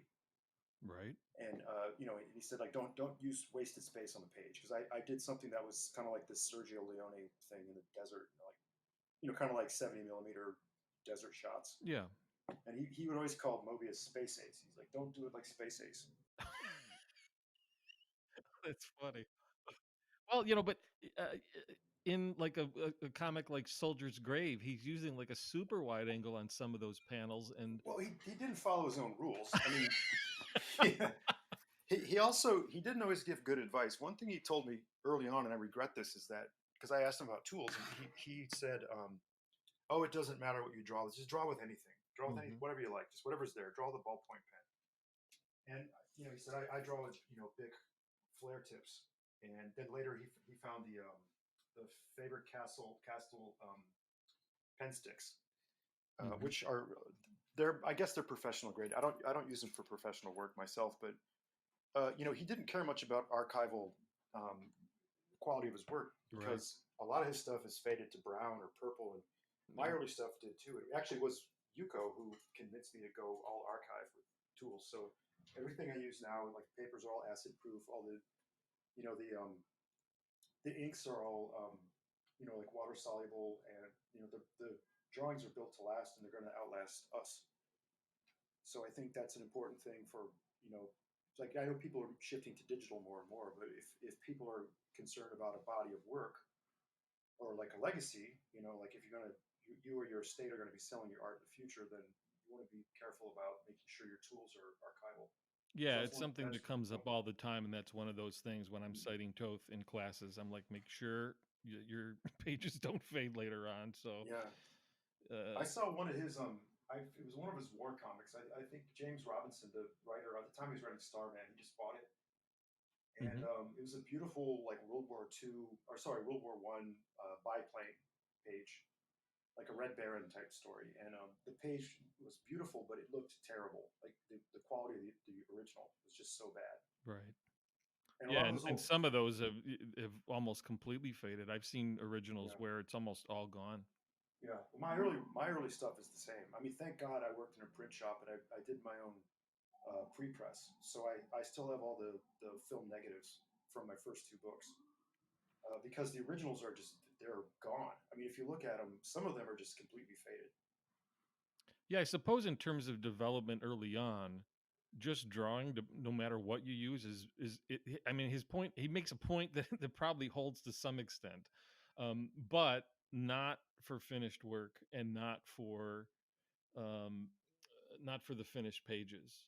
Yeah, Um, I think because he produced so much, and he also let's not forget he worked in animation where the turnarounds were intense, right, and right. I think I don't even know if he cared about keeping all of his stuff. I know that book that Darren McNeil or Darren McNeil Yeah, published that got the in thing design, yeah. in design, which I luckily have a copy of. I got it when it came out. In fact, I bought two copies, but Sorry, by design. by design, yeah. Like that was just stuff that Darren had Xeroxes, right? And I don't even know if it was stuff that Toth kept. I think probably half of it he wouldn't even remember doing. I recently read through some of what Toth wrote in those, and it seems like there's one little quick thing he says where he goes off and gets copies of them. So I wonder if he also, at least took copies before he handed them off. He cared enough to do that some of the time, but I bet Mm-hmm. you stuff was flying through there so quickly that if others didn't do it, Yeah. a lot of that stuff would be lost. And I bet you a lot of it was anyway. Well, there was in around after I finished Batman Year 100, I spent about 18 months working on a film at Paramount, Hmm. and I was the only. Well, we had a storyboard artist, but I was the concept artist and the key sequence artist. So I do like those big presentation, like the Ralph McQuarrie colored pieces that sold Star Wars. Right. And the I'm not going to name the producer. He's a big name Hollywood guy, but his Hmm. assistant, like they kept all my artwork, and I got it back because his assistant kept it and gave it back to me when the film folded, and Wow. it was stuff I don't even remember making, and some of it's really good. Like I can't show it because it's all owned by Paramount, but um, if she wouldn't have given me the originals back, because I mean they're worthless now. I mean I just can't do anything with them. Right. But she gave them back. I'm like, I can't believe I produced this much work in 18 months. I completely forgot I did that. I forgot I did that. But they'd call me at 1 in the morning sometimes with changes for we'd have an 8 a.m. in person meeting, and I had to bring stuff. And then I remember one time I was on a date. It was 1 in the morning. We were just wrapping up like a late dinner, like a glass of wine or something. I got a call. It's like, hey, we need you to make changes on that drawing. Can you do it for 8 a.m.? And it's like, yeah, okay, that's my job. Yeah. Yeah, that's And not like that, dissimilar from a lot of the stuff I ran into doing commercial storyboard work. Not only am I yeah. using the same tools you're talking about, markers Mm-hmm, and on marker mm-hmm, paper, that's that thin mm-hmm, stuff and mm-hmm. and all that, but then you're moving it so quickly. I tried to keep a good archive of it, but a lot of that stuff didn't deserve being kept. I think it's easier now because most of us scan our own work. Like all the stuff I'm doing now. Well, Battling Boy is different. We can talk about Battling Boy and THP at first second if you want. Hmm. But I scan most everything I do here. It used to be like when I do projects at Marvel and DC, you would just have to take your originals in, and then they would either scan them in house or in the old days, like where I worked in printing in the '90s when that was like my job before I was made a living at cartooning. I learned a lot. I'm glad I did it. Hmm. We would shoot the originals on an optical camera in a dark room. Right. We would process the films in the dark room, and like that. No one does it anymore. I remember sometimes going into Marvel, they'd have like I did an issue of Spider-Man, and I'm like, hey, I'm here. I can I pick up that story I did? It's been 4 months. I just want to get the originals back. Like, no, we can't. It's in the system. We have to mail it back to you. And then this is how things get lost or stolen. And like Sienkiewicz told me one time that when he turned in Dune, um, the Dune pages, somebody in production cut his pages, literally cut the pages to fit the magazine format, and then he doesn't have a single page of that. It's gone. Oh my It's gosh. someone stole it. So that's the hazard. So I think with Toth, I'm sure working at Hanna Barbera at the speed he must have, there must be pieces that have slipped through the cracks that we just don't know where they are anymore. There had to have been, especially if he's doing like 4 to 8 concept pieces color over the weekend, and Mm-hmm. then in house, just churning out. I don't know. Mm-hmm. So there was another anecdote. Somebody was like, "Oh, how did you, deal with all this? Doing the model sheets. You must have used reference and all that to get it just right." And he's like, "What do you mean? There was no time for that. We had to do 10 a day. So Yeah, if he's doing that oh many, yeah. there's no." Well, that book by design is such a. If anybody out there, wants to really sharpen their craft, I mean that's essential reading because I think some of Toth's best work is in that because even for these like projects that never got off the ground, like Bionic 6 or something like Yeah. these he would create these side characters and they would just be like walk-ons, like a magician one time or like this like heavy set cleaning lady for another one, and then a couple of kids, and then the next one's like a stewardess. It just they were just so great. Each one had its own identity. I think that's one of the hardest things to pull off is like if you can really see, um, and translate through your drawing, especially at a reduced style like Toad had, then that's really the greatest thing you could do as a cartoonist, I think. No doubt, those are a favorite of mine. They were a favorite of John Paul Leon's as well, um, and I've got a stack of those too that I've scanned. So I'm going to continue posting some of those on Instagram. Any other things while you were talking with him back and forth that stick out to you? Either exchanges you guys had or other things that other bad advice. He bad advice. Let me think. He no, he had a temper, and he had opinions about everything, and he had kind of a melancholic attitude toward modern pop culture. Right. He's kind of I never thought of him as like a grumpy old guy, but he preferred movies from the 30s, and he hated rock and roll, and like he understood if he didn't like it, he had no interest in it, and he liked looking at old Life magazines, and he would simple things like that. And I know other stories from people that actually worked with him, and like sometimes he'd have like I don't want to say handlers like he was a problem, but like when back at Comic-Con in the 70s, like stories about what he was like at parties and his temper in public, all that kind of stuff. And I think he was just kind of a hot-headed guy, like a complicated guy. Mm-hmm. Yeah. That's one reason I didn't want to meet him. I was afraid that because I was sensitive art school kid. This is my hero. I didn't want to Yeah. run afoul of him. Yeah, I was the same, and that's why I didn't write. I mean, I just figured that I wouldn't be able to take it, especially from him. So you had more guts than I did. Oh, to give you one great story is when I got to know Jeff Smith, the artist on Bone, of course, Yep. everybody knows. He somehow got a bunch of Milt Caniff's brushes. Oh yeah, I recall Because that. when Caniff died, Caniff's widow gave his library and his tools to the university. We all went to Ohio State. Right. And Jeff was working at what now is the Wexner Center, the Billy Ireland Museum. At the time, it was the Graphic Art Library. Mm-hmm. And he somehow they were going to throw this stuff out, and they're like, "Oh, this lady brought in all these old art tools. This she's just giving them away." He's like, "Well, who is it?" It's this guy Milton Caniff. And so I remember going over to Jeff's, and he had a Popeye spinach can. Remember in the old days there really was a Popeye spinach, like canned spinach. Yeah, Worst yeah. thing in the world. Yeah, I've seen the picture of that. Terrible. I've had it before. It's terrible. But he gave me some of the brushes, so I had 3, and I gave one to Chiarello, and then I gave one to Chi to pass on to Toth. Mm-hmm. And Toth was like, Chiarello was like, are you pulling my leg? These are really Milton Caniff's brushes. I said, no, I swear to God, these are Milton Caniff's. You can ask Jeff. I got them directly from the Graphic Art Library at Ohio State University. And it was a number 2. I think I had 3 number 2s, and I used one on most of the THBs until it died. Mm-hmm. And then I know Toth got that. So even though we stopped corresponding around 94, 95. Like I was already in print by then. But I know that he kept, like, not want to say tabs on me, but he was aware of what I was doing, and he was looking at my stuff, even though like he and I weren't talking.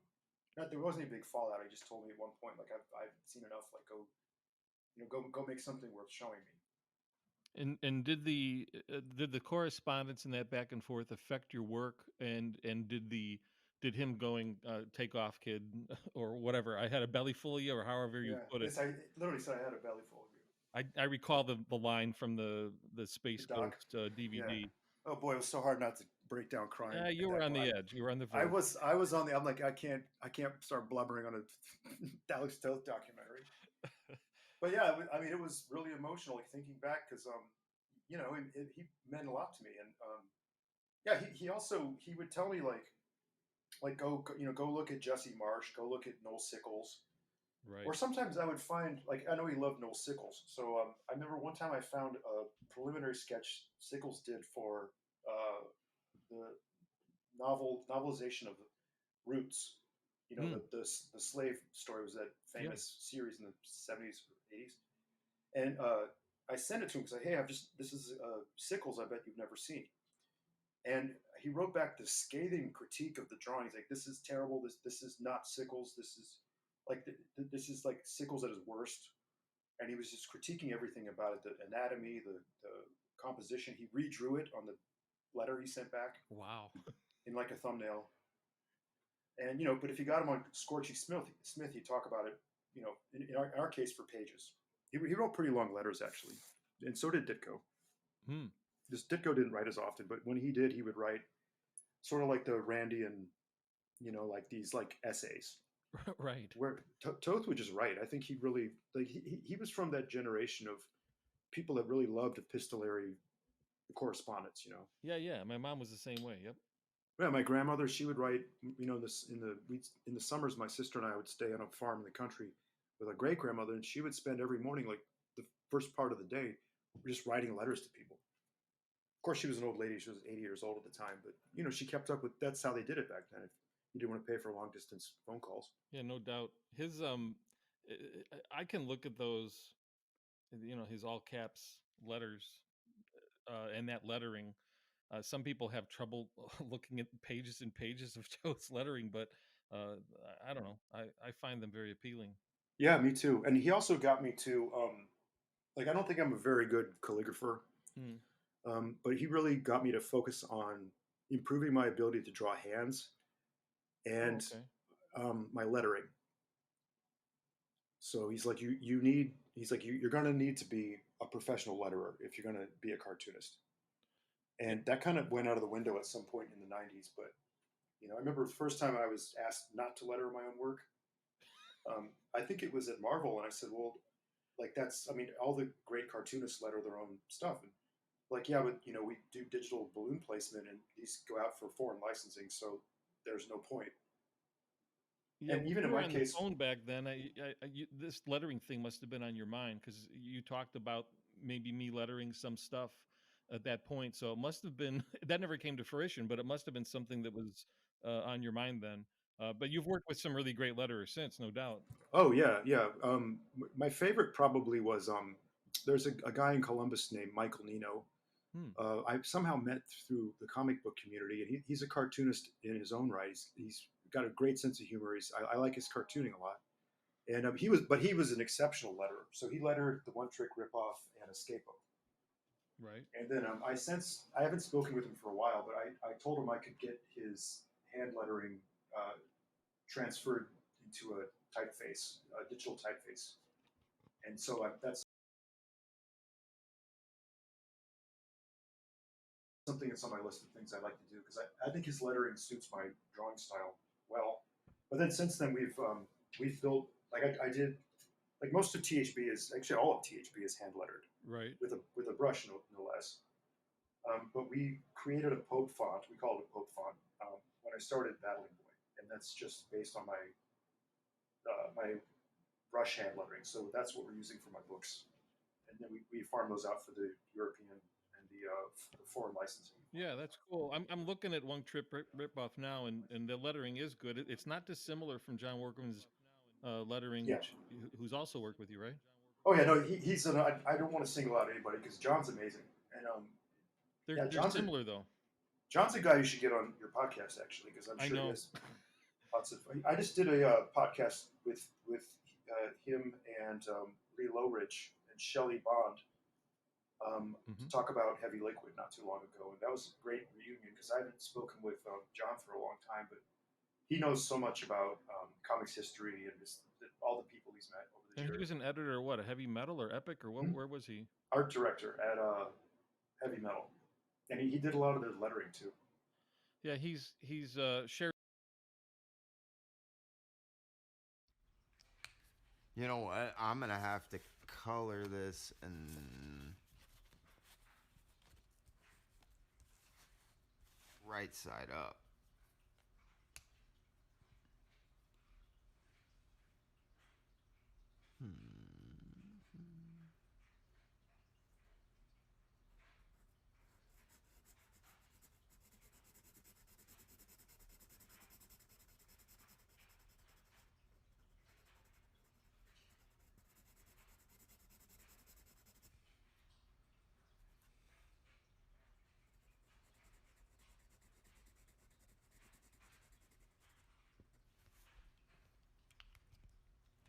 Yeah.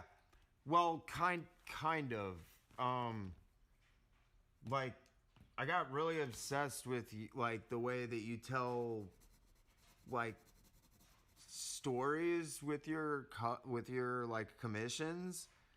So I came up with like when people just wanted, I had a couple of people that just wanted like images and that kind of thing.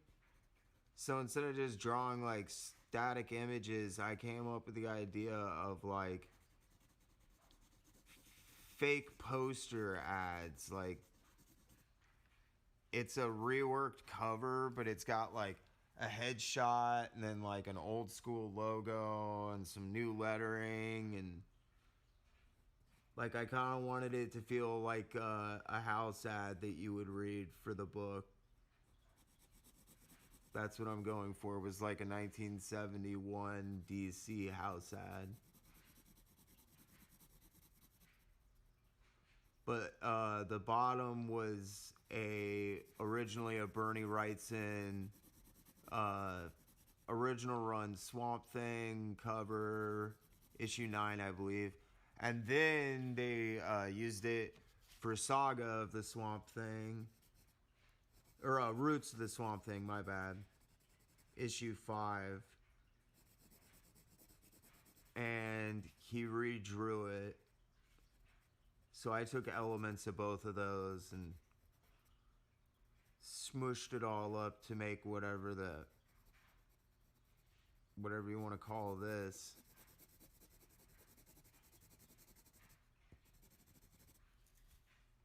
Ah, shit. Whatever. Yeah, it's a lot more fun. And when people don't want like a straight cover or something, I think it's way more engaging.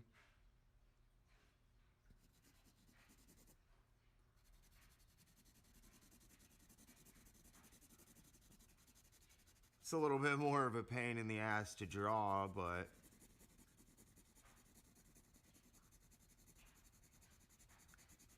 it's always the fucking logos.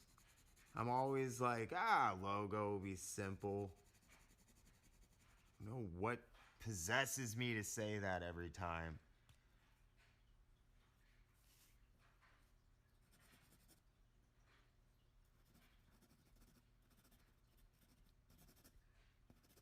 Oh, I forgot about the eyes. Yeah, we're definitely gonna go orange. Yeah, I get obsessive with that stuff too, my friend. Trust me.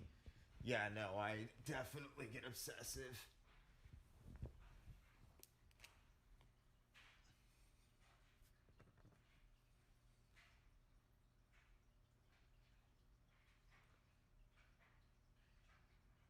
Not that I'm obsessive at all. As I go in whiteout marker bleed. I get neurotic about my drawings if I'm not careful, though. Okay. Uno.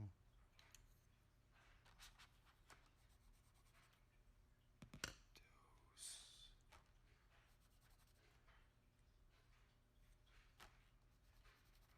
Yeah. Okay. Now, we do the same thing with this face.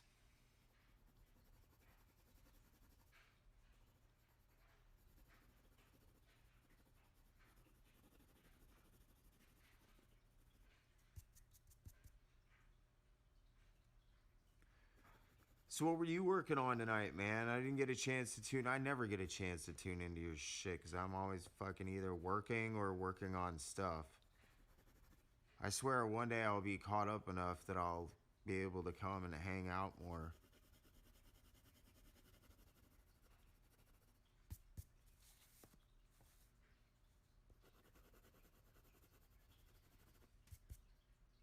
Well, right on, man. Dude, I'm fucking I loved that goddamn. Oh, yeah, nothing. Just penciling some hue marks page. That's awesome, dude. I'm fucking obsessed with the hue marks, bro. That's. Sorry, that's big news for me. I can't wait for the new book.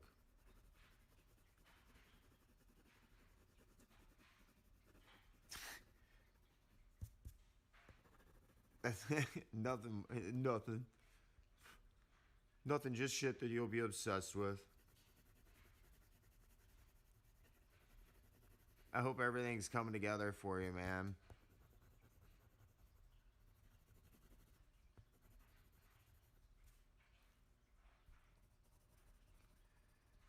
I am really fucking excited. I love that thumbnail you sent me, by the way. That, the Ruffy. Ooh. Ninjas? Yes, that I can do.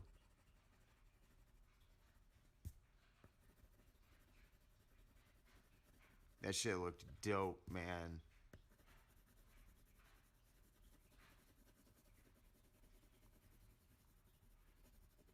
I'm really excited to see what you do with that piece you were gonna do for me too, dude. That should be cool.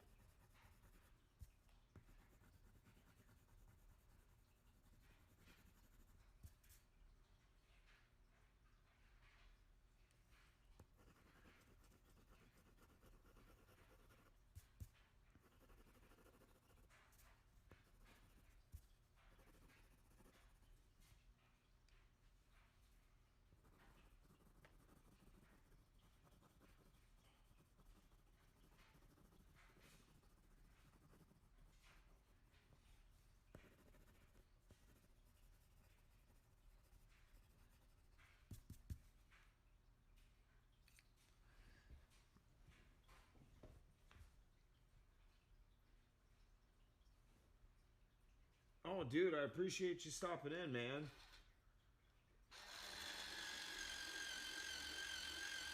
Sorry, I gotta sharpen my pencils.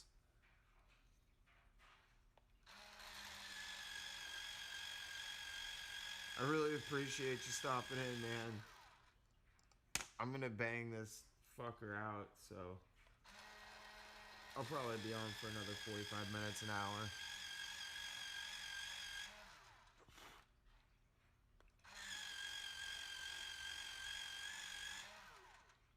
Man, I hope that's not as annoying and loud as I think it is.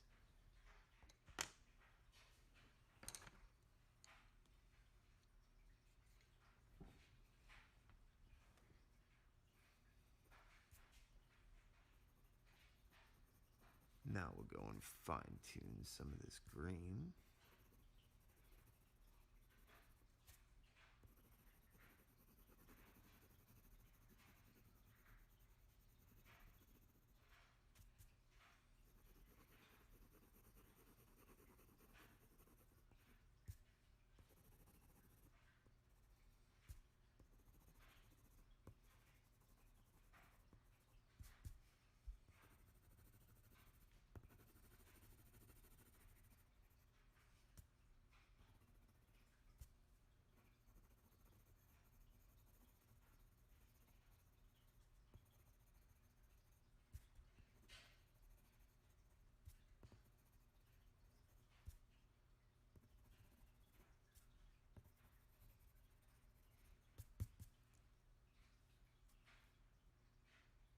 Oh, that's awesome. What was he working on? Anything cool? Hopefully something cool. He's always working on something cool.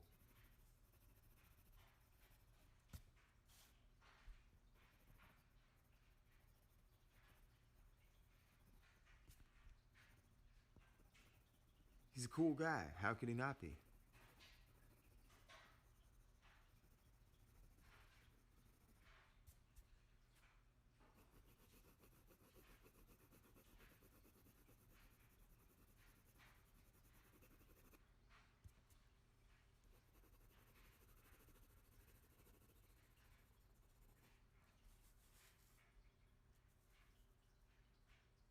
Oh, cool. I bet that's interesting. Yeah, his stuff is great, man. He's super talented. I'm glad to see him back, like, doing stuff. Hopefully he's selling stuff and doing commissions and stuff again.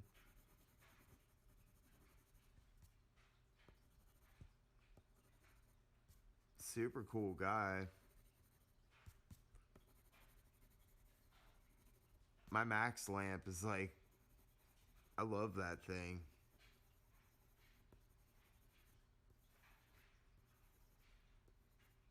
Like, seriously, love that thing.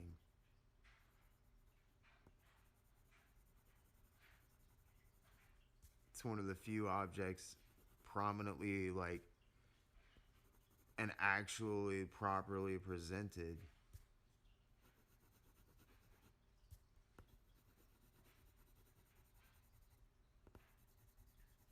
I finally got it up for the Three Jerks stream last time. And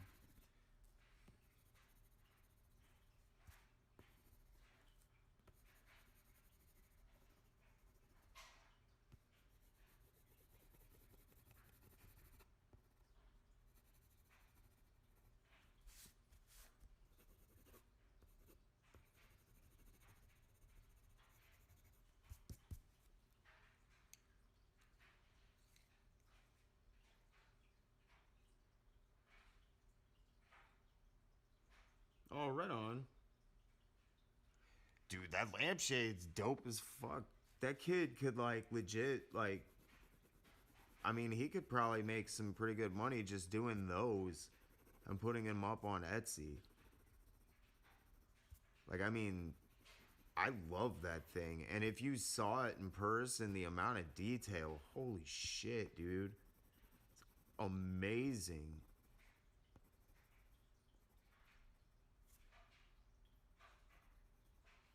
Really, really amazing. I just love that freaking piece. He could definitely, I think he could make probably decent money just selling some of those.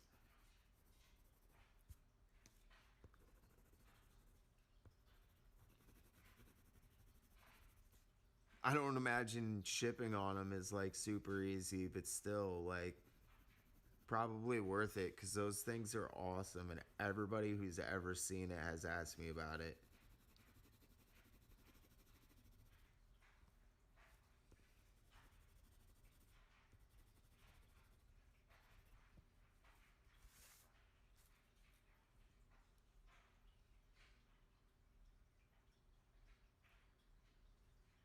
I get asked about that lampshade more than I get asked about the professional art on my wall.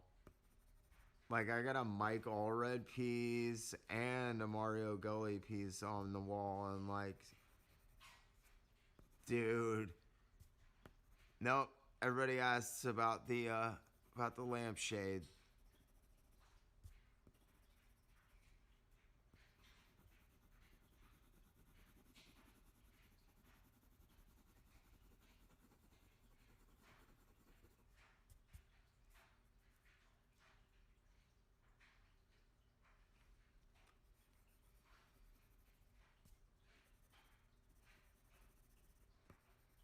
Add just a little bit more depth right up in here.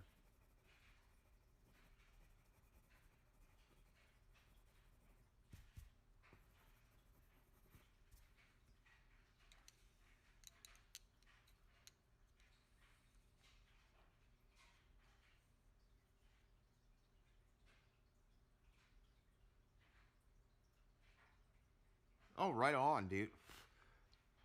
Oh, a Godzilla piece? That'll be dope.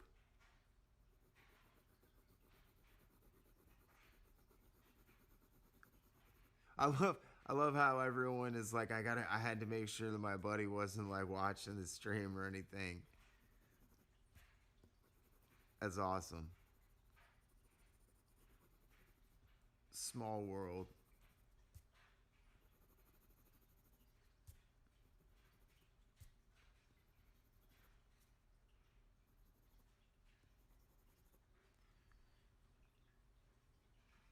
Yeah, that's looking decent.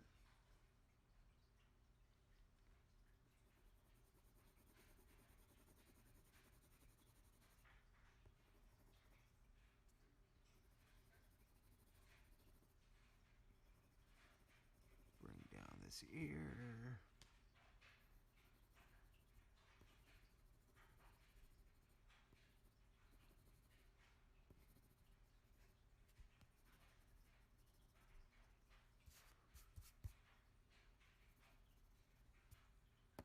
Oh shit.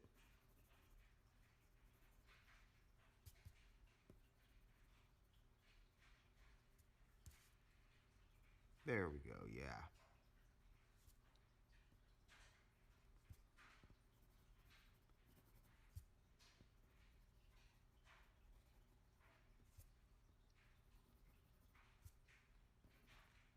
Getting some nice contrast going finally.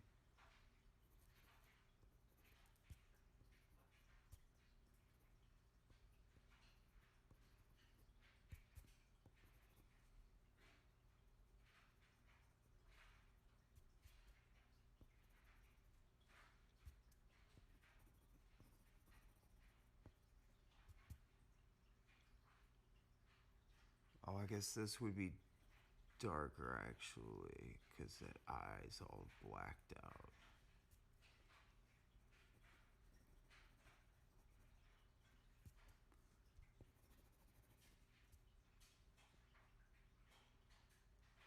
Yeah, it's getting there, man. There's so little to like work with. I'm really trying to push all of the shades that I can. Add some like real depth to the head that'll contrast nicely with the super high contrast body below.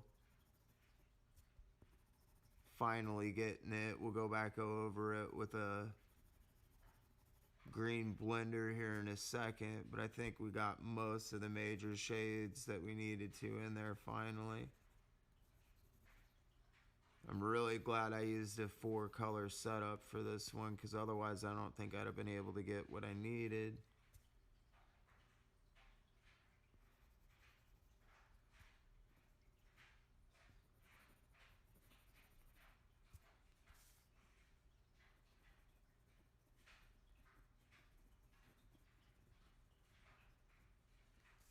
Okay.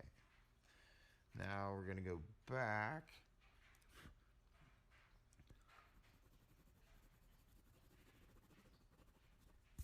Color.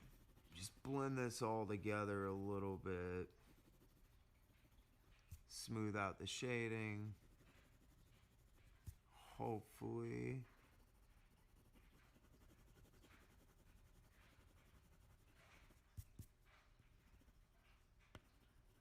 Yeah.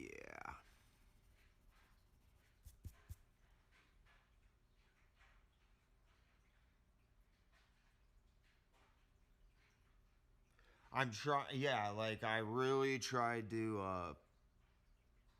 push that depth. That's why I went for like a 4-color setup here. Normally I would just do like a 2-color setup, honestly. But because he's all green and because it's for you, I fucking went 4-color. So I'm really able to kind of push the contrasts. Now I want to keep that like yellowish shading for the chin down here, and then kind of moving along this head and some of these highlights. But we're just going to use this to kind of unify all of this and smooth down a little bit of the shading, and then we can... I think I'm going to do orange for the eyes. Like, I don't think I want to do red. I just think it'll look gaudy. Alright, now I need to step back and look at that. Looks fucking cool.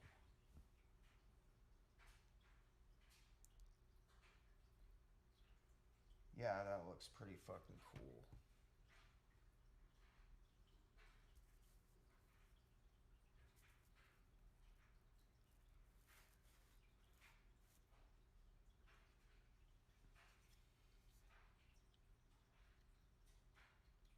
I don't like I really just don't like them, man. To be honest.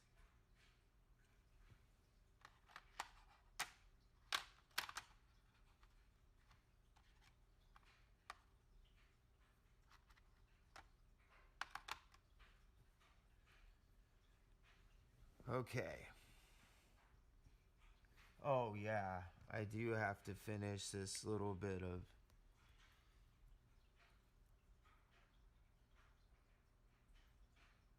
I forgot I didn't do these fills.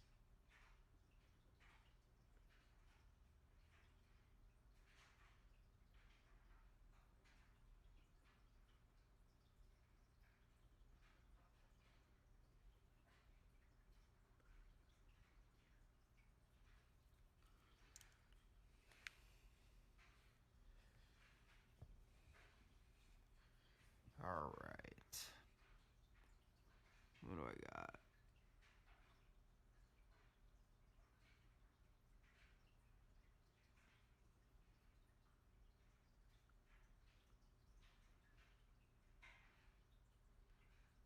This is where the fucking logos always get me.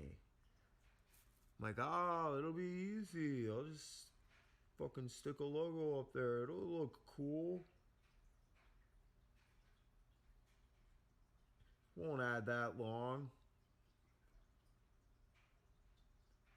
Always ends up adding like an hour or two to pencil it, and then like 2 hours to fucking ink it because you have to be so precise with the logo.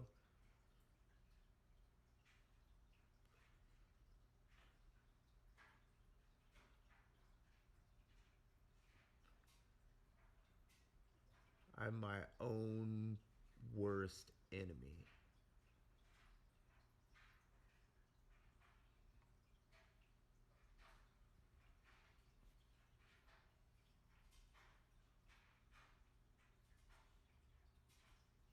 Well, have a good one, man. I appreciate you stopping in. I'm gonna like finish up this logo, and I think this one's gonna be a wrap.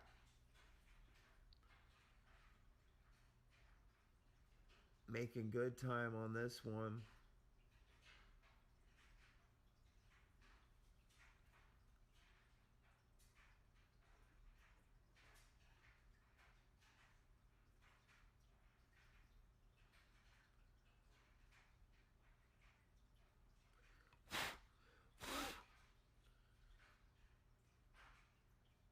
It's just funny. I just always,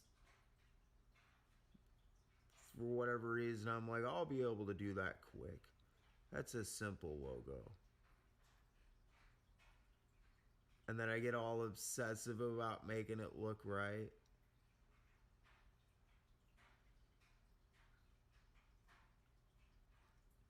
And I should know better because I spent long enough tattooing that it's like, you know that freehanding lettering is a bitch. You learn that like right away. Font sites are fucking...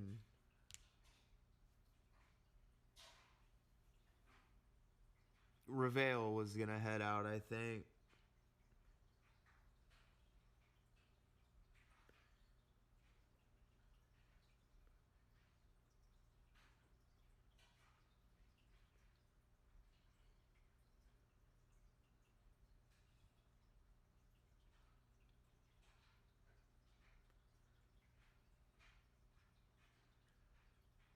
Reveal! Fucking ravine!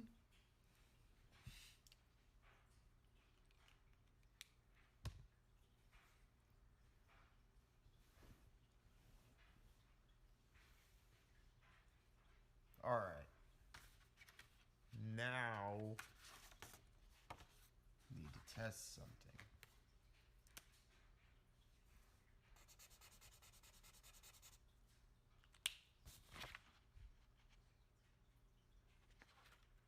I'm a fucking maniac. I don't know what the hell I was thinking doing that on the top of there.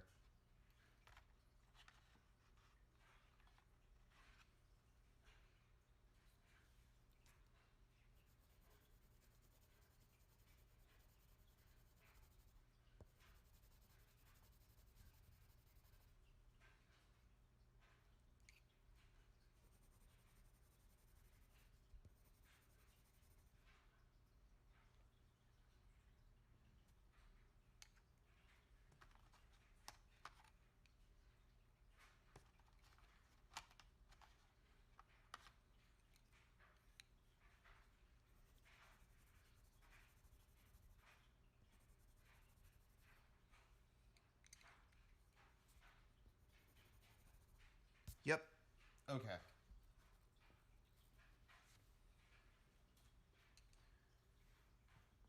We can make that work. We can make that work.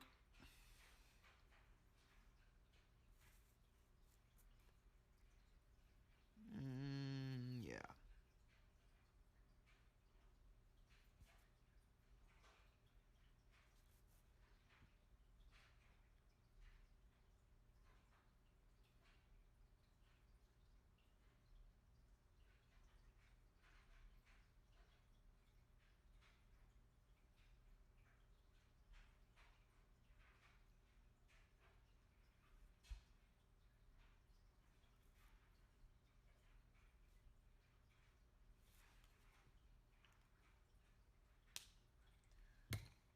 Now need Spanish orange.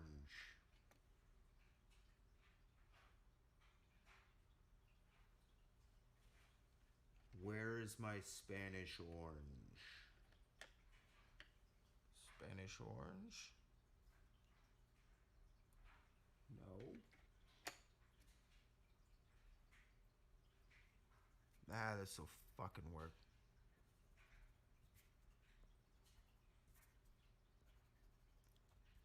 This should give them kind of a red appearance, but not dull them too bad.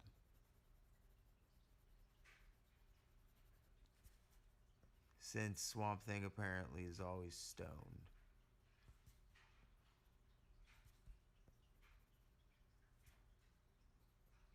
Yeah, there we go.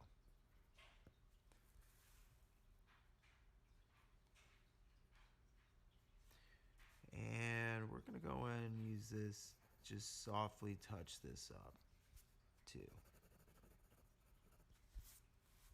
Because I don't like how flat that looks.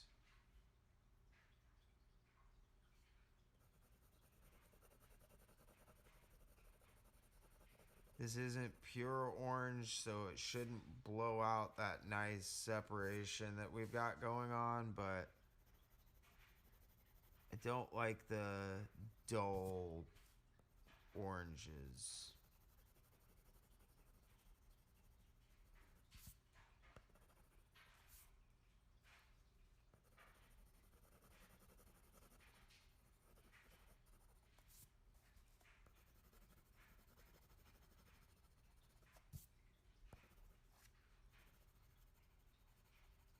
Yeah.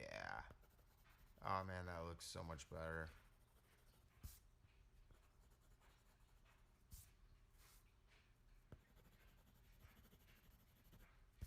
Oh, we should go in and do some modeling on his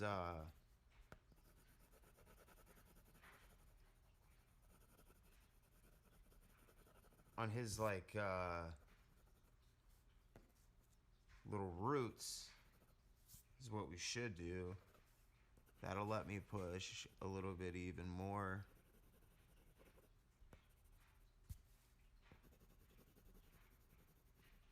Yeah.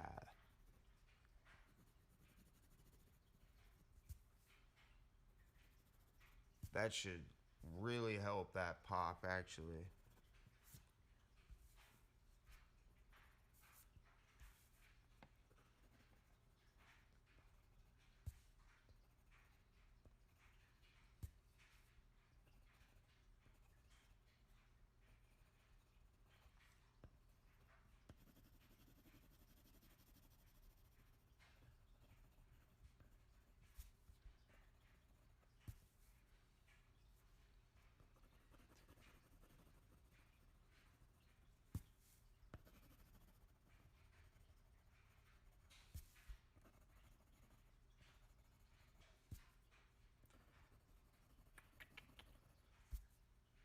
Sorry, I hadn't anticipated doing this. I just realized when I was looking at it that it looked way too flat.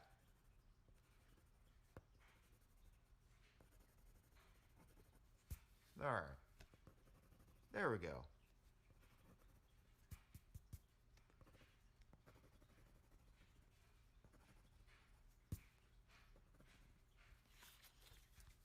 Now my OCD is satiated. Now, let's get some browns.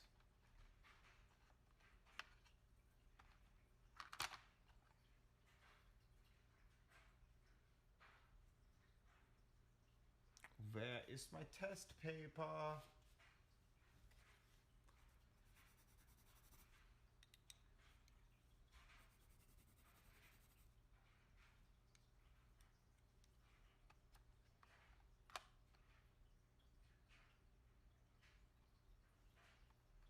Oh yeah, this I think is what I need.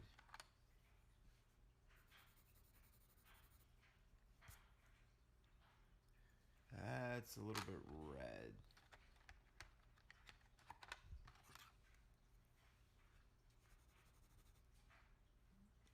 Okay.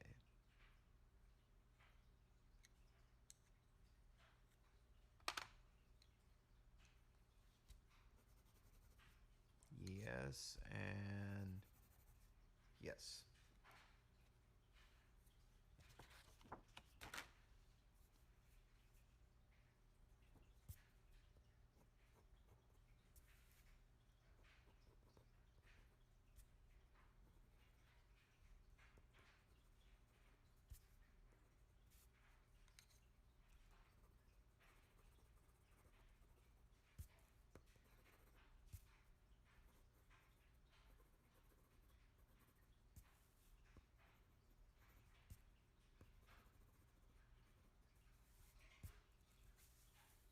Yeah.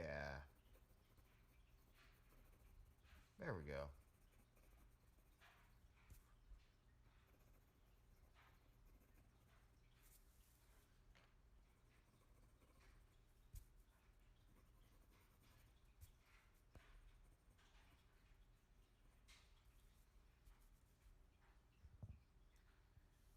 So let me show a little bit more shading through the muscle.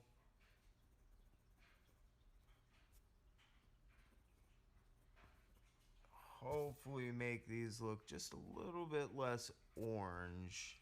Because I don't really like how that sits against the orange background.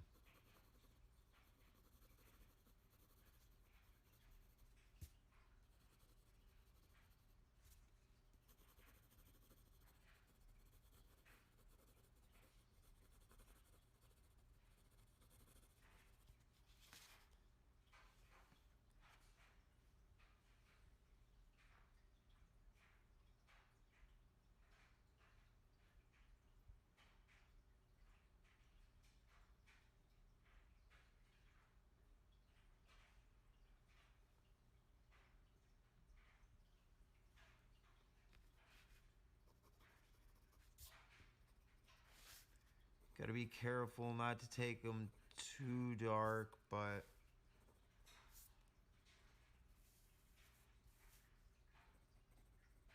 they do look kind of funky sitting against all of this other really highly rendered shit.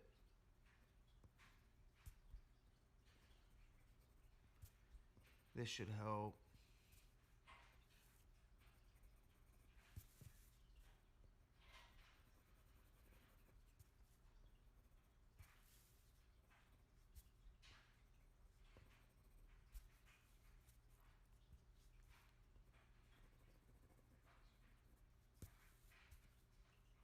So how was everybody's day? Or I guess Phil's day is still going on, but I don't think I asked how everybody's day was earlier, like a rude ass.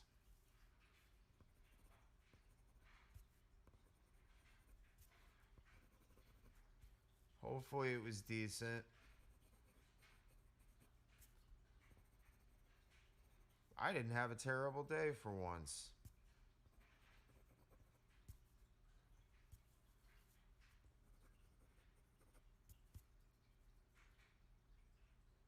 That anytime.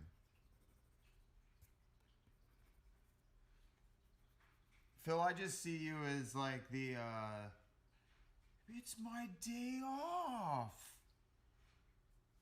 Poor Poor bastard. Oh, that looks so much fucking better. God, I'm glad I thought to do that.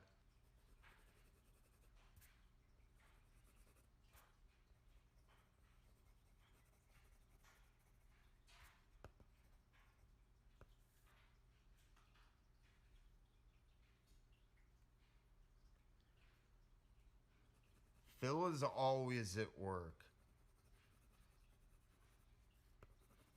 I have learned this. I used to think Phil worked a lot. Now I just know that Phil is like always at work.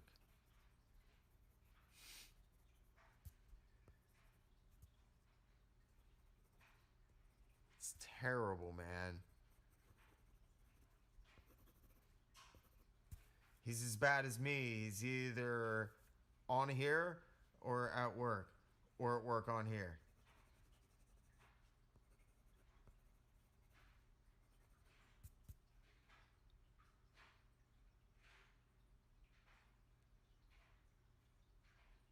Jesus.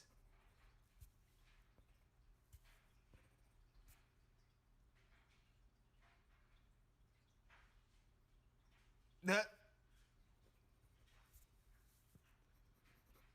funny how that works, isn't it?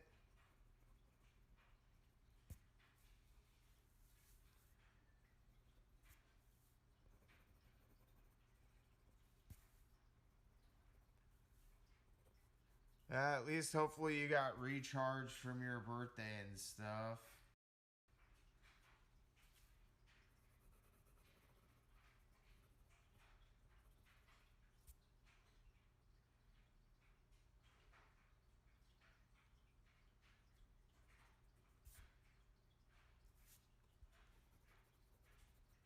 Yeah, I think Phil basically works as much as he wants to. It's terrible. And apparently Phil always wants to work.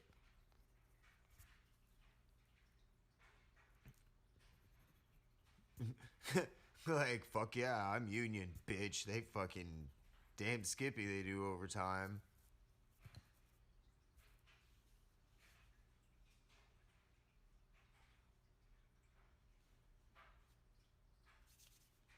Oh yeah.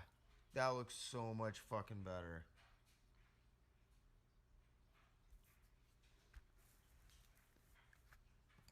That's one way of going about it.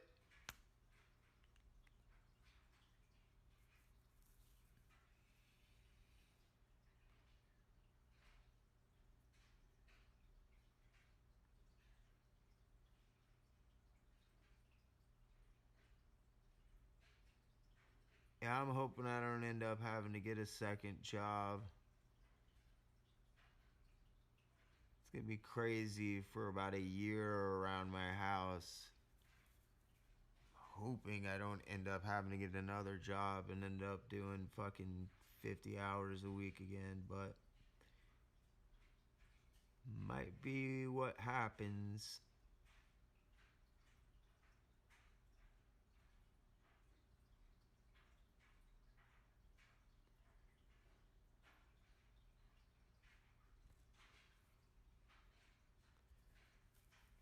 And if Roland was still around, I would tell him this is why we've been avoiding yellow.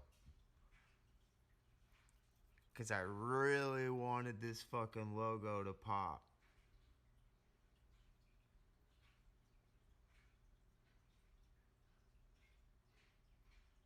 Yep. Oh, it sucks, dude. It sucks. I did it.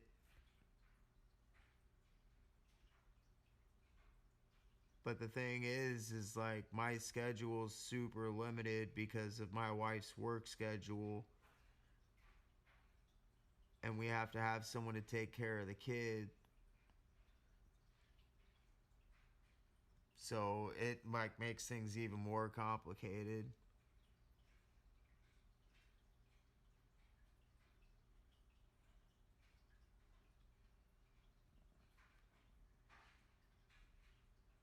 I was doing when I was doing tattooing, I was doing 70 hours a week. I was working, well, at least that, because I was doing 6-day weeks, 12 hours a day, so.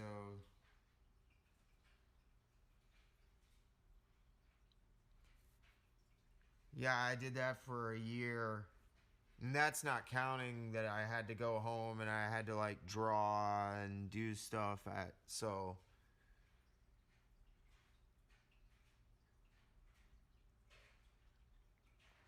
I was doing like usually 8 till 9, so 13-hour days, I guess, not even 12-hour days. Like looking back, I'm like, no wonder he didn't do so great.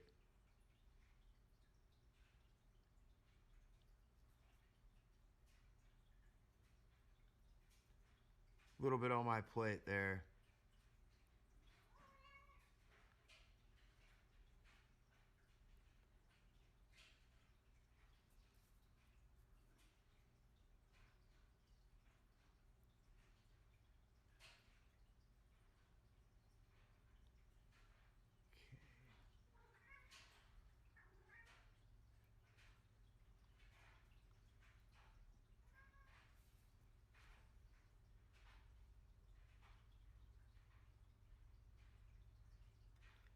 Oh, that's awesome, man. Yeah, my wife stayed home with the kid for 5 years. I did like as much as I humanly could to make sure she got to stay home with the kid.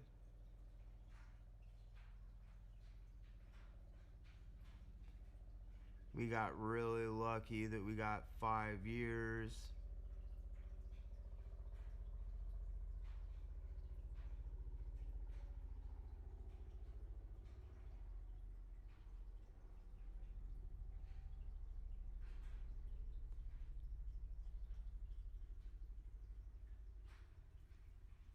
Okay.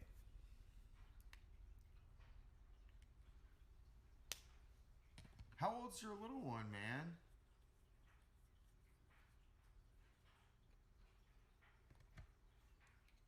I've never asked about your kid. I didn't know you had a kid, bro.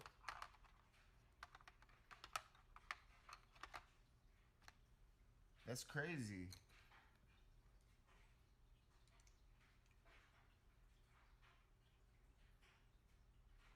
Oh man, great age. Great age.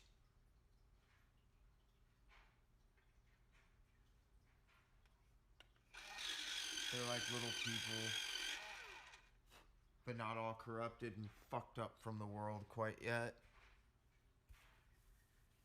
Okay. Now we want to leave here.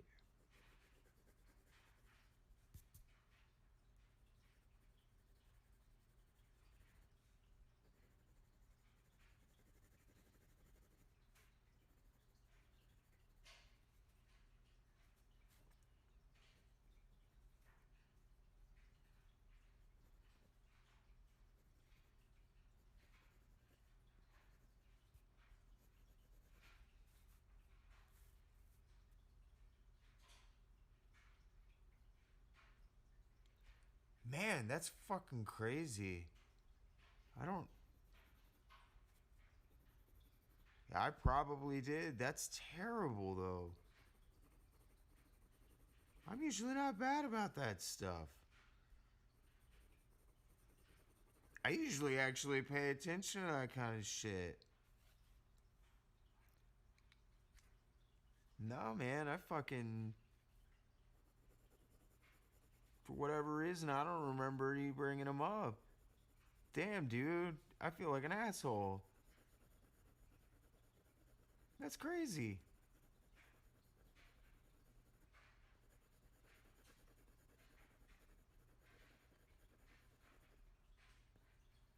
No, I do. You know what? I do kind of remember you talking about, because like reading comic books with it. Yeah, okay.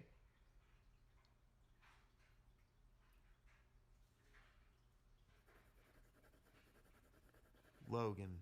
All right. Now I'll remember that shit.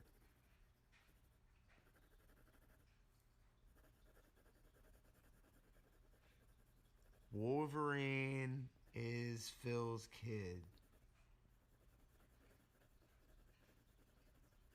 Is it terrible that I use comics like people use mnemonic devices?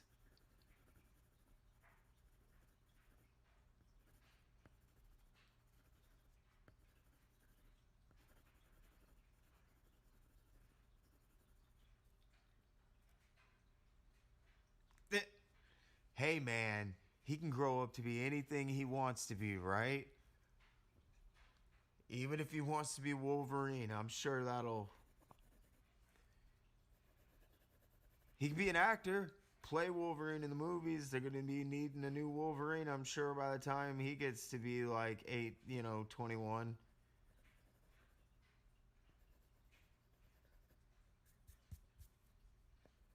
You can be anything you want to motherfucking be, goddammit.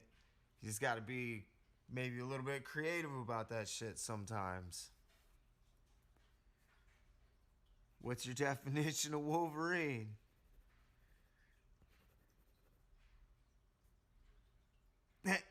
I was wondering.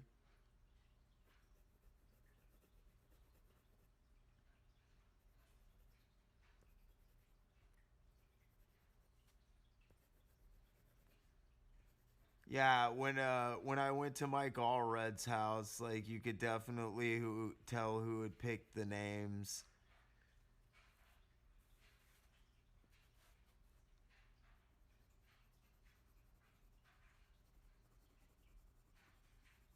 It was really funny. Everybody was fucking named after Star Wars. I was like, for real?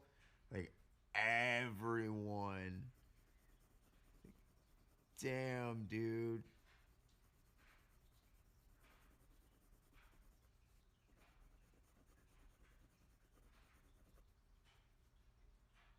Dude, it was fucking hilarious.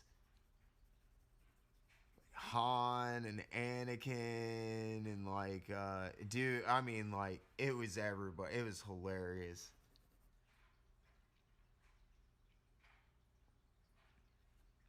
Dude, they when I was over there like Han was like they were telling the story of how his wife, like Laura, just wasn't. I guess she wasn't like rocking Han as a name at first, and like Mike apparently locked her on the front lawn, like not like a huge actual fight, but he like locked her out of the house or whatever, and was like, "You come back in whenever you agree to name the kid Han."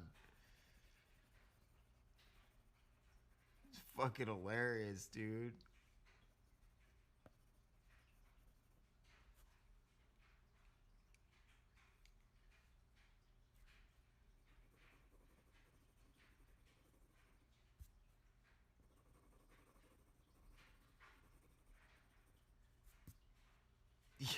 Dude, it was pretty funny, man.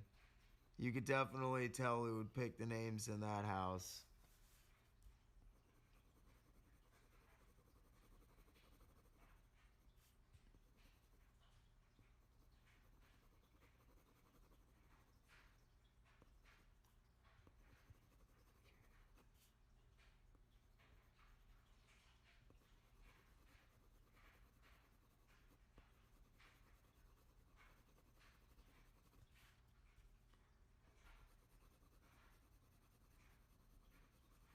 I don't know if we're gonna go 4 colors on the lettering. We might only go 3 so we don't lose the yellow.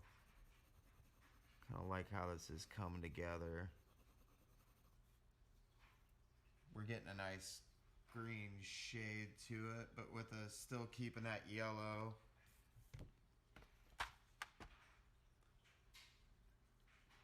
Almost there.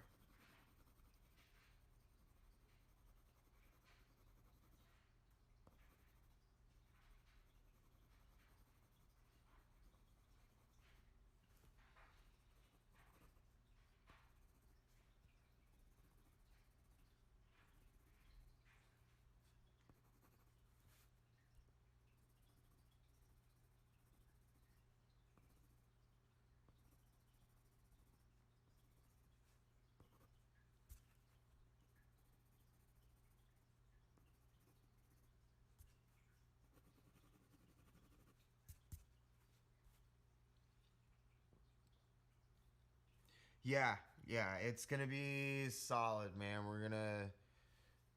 We're only on our second layer, and we're gonna do three. So hopefully we'll get a nice green to yellow. It's definitely coming together. I like how the I like how it looks next to the piece, which is really fucking important. And I don't know color theory, so I just kind of pull this shit out of my ass.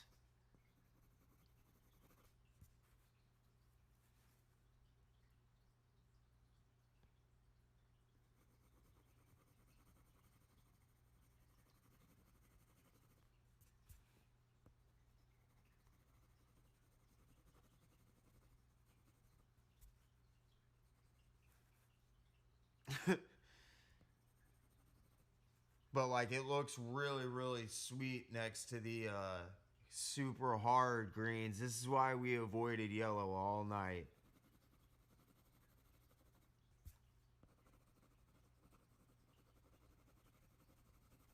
Right here, this is why we avoided it.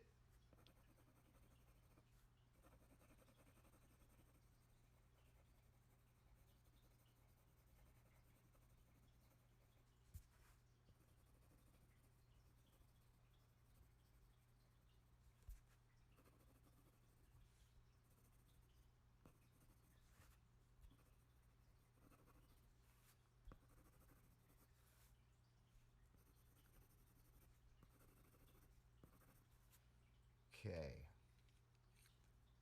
Round 3.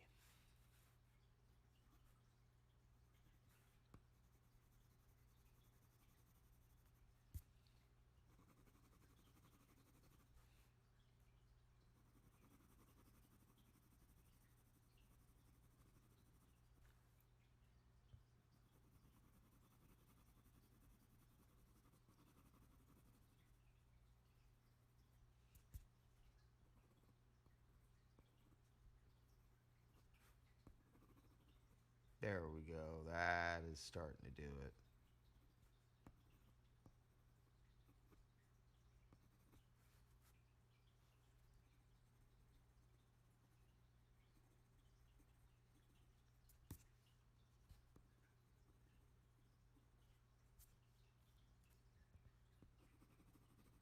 Finally getting some nice solid gradation going. We are going to go 4 colors on this though.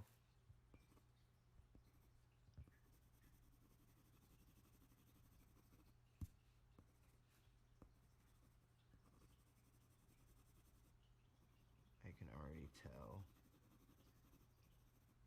Because I'm going to want to blast that last bit of green into the bottom there.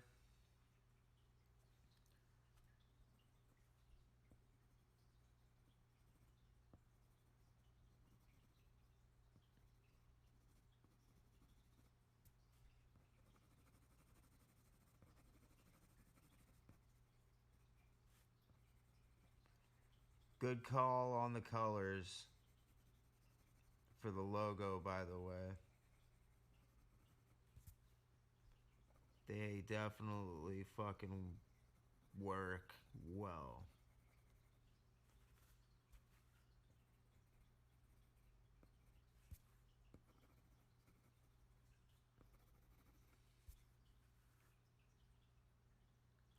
Yeah, they work well. I was afraid it would be too much green, but that's why I vehemently avoided yellow all night so we could get that nice yellow up there. And it really does help to kind of set it apart along with his eyes.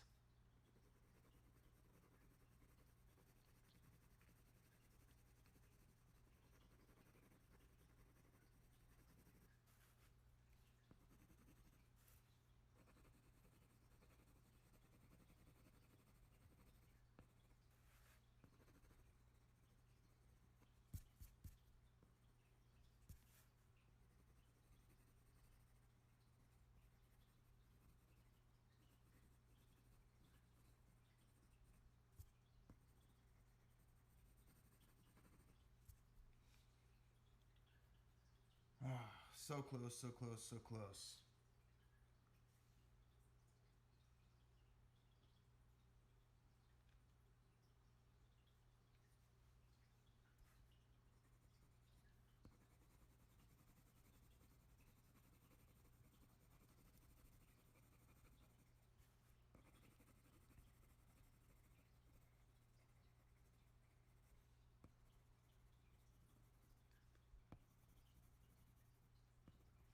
All right.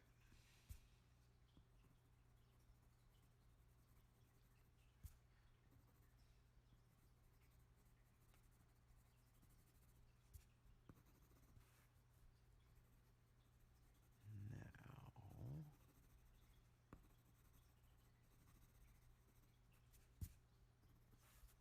do our last layer.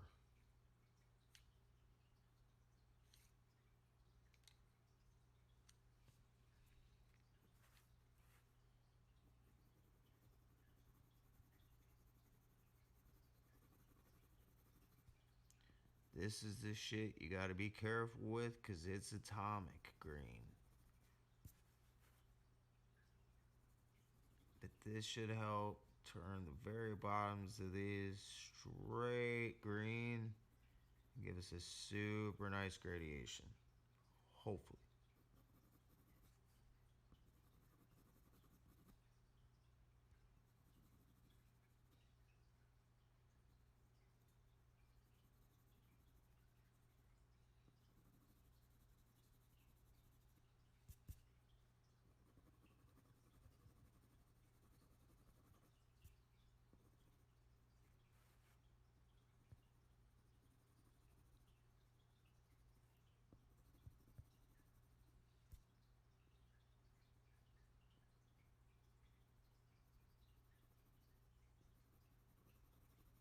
Yeah.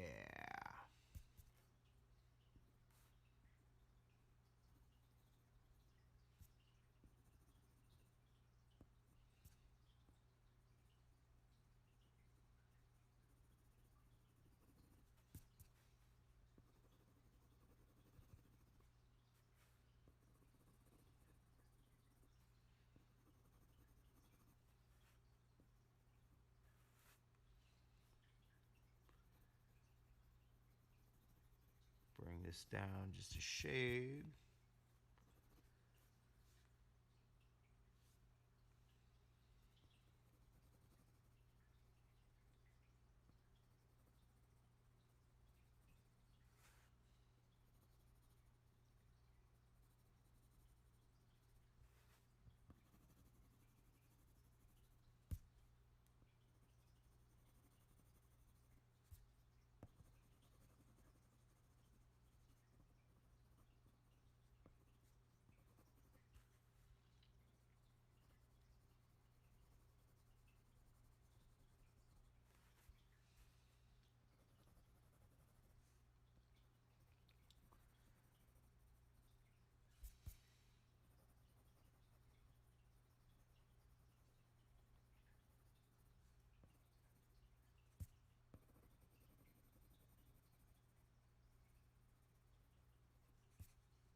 Yeah, there we go.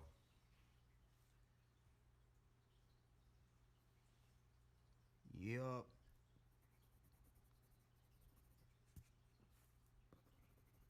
I was afraid that was going to be too dark, but it is not.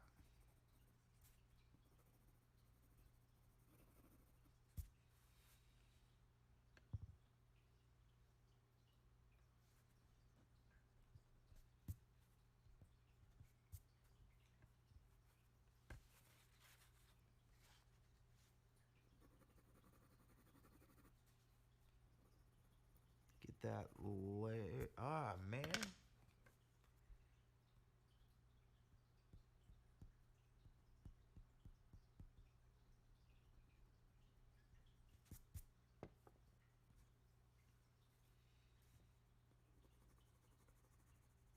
Damn hand slip.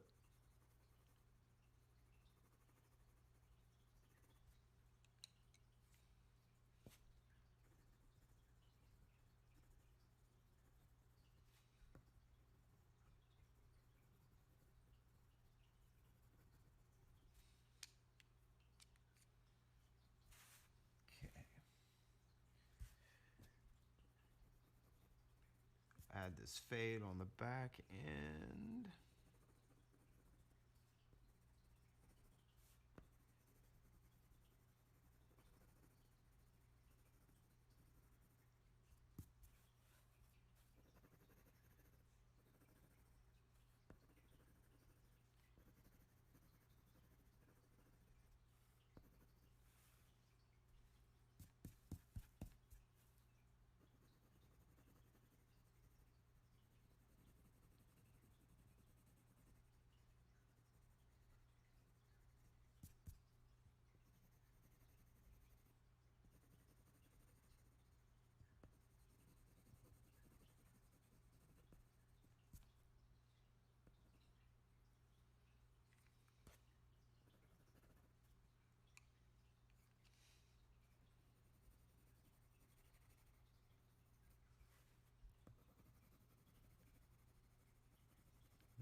Nice.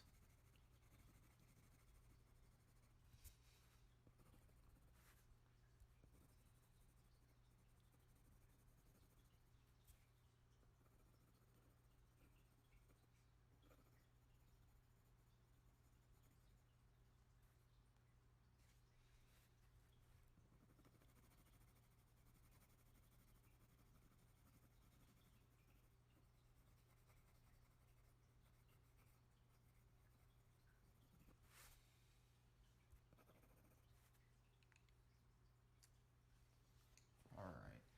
Now,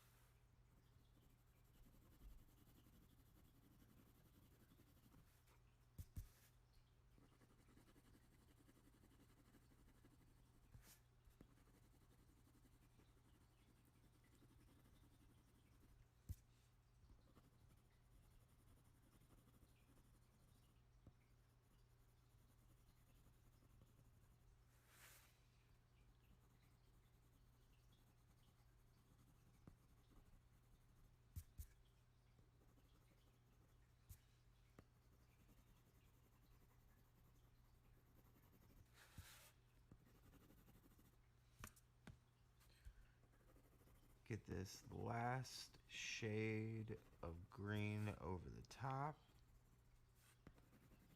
and we will be done.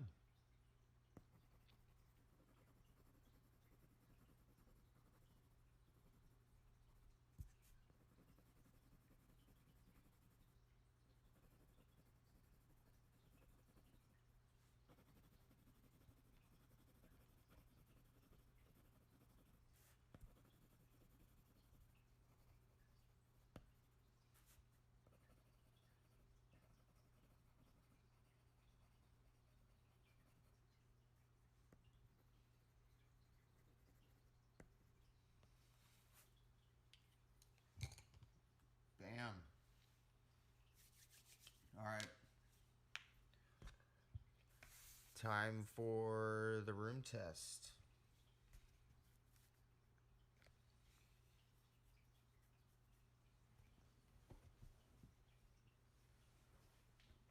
Oh.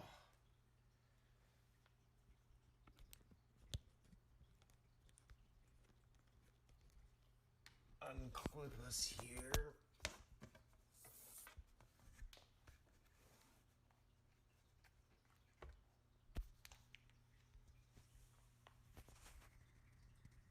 Oh, dope, dude.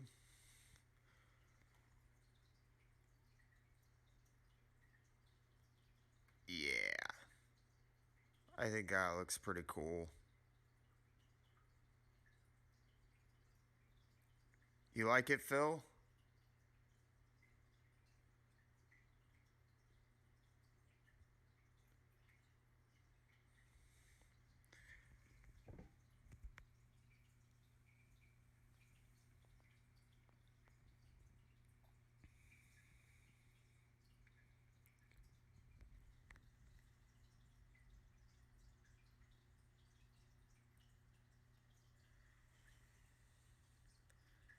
Thanks, man. I super appreciate it. That means a lot, brother. like I said, I kind of had a thing in my head, and I think it looks nice. Yeah, I got good at those working on like those Wolverine covers. I've actually gotten decent at doing those. It was a good call on your end for the colors, man. So, yeah, it looks fucking solid. Well, I guess I'm gonna hop off, and I'm probably gonna go check out one of Victor's streams.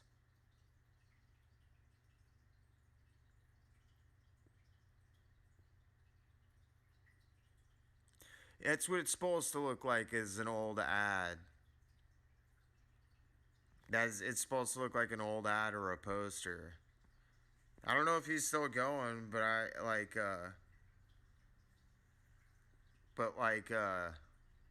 at least one of his VODs because I gotta check out shit. Okay, well then I'm fucking heading over there. Peace, guys.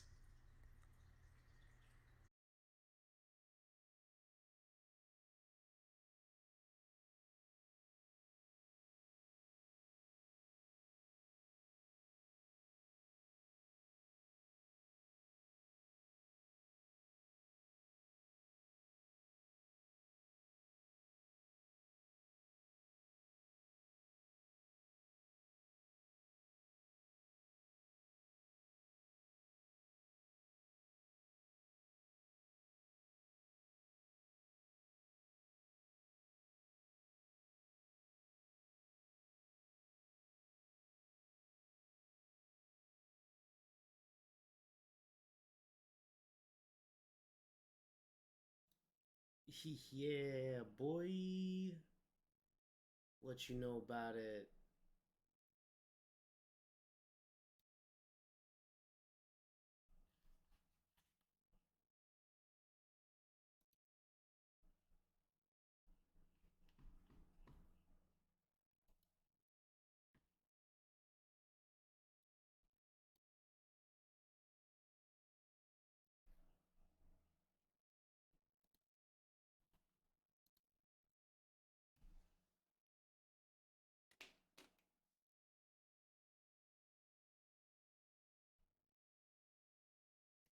I actually just like put the finishing touches on this.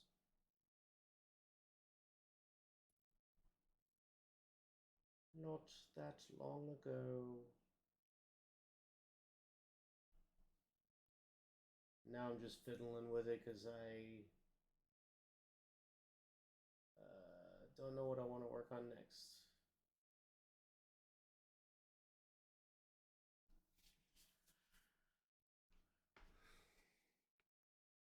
Yeah, right?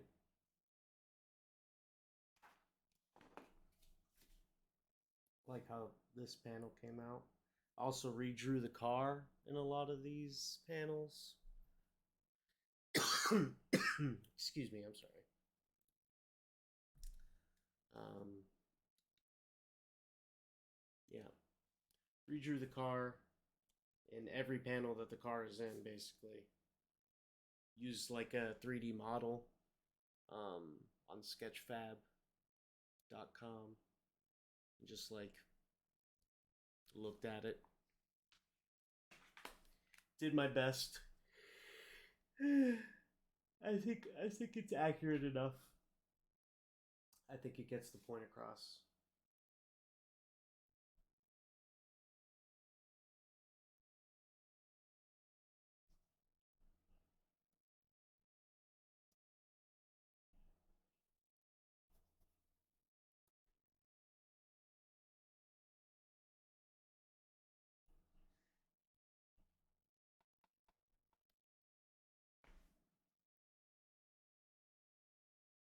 I don't know, man. Well, you know something. What they did before, I guess 3D models was just have like model cars, dude. You like the generations before me and even before them had so many fucking toy cars. You could just grab one of those things. Everyone had a toy car. Shit, I mean, toy guns used to be way more accurate as well. You could straight up just have BB guns that look like fucking murder machines, and you can use that as a reference too. Model kits are a big thing. That's basically what they did. Magazines. Oh, dude, so handy. Like, imagine needing to draw a horse. That's all I'll say. Just like think about that for more than a minute, and you'll realize, like, yeah, having a fucking toy horse would really help.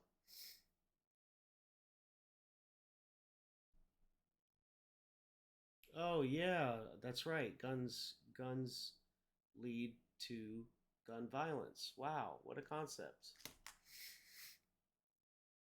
Teaching kids that guns are not are toys is like a bad idea.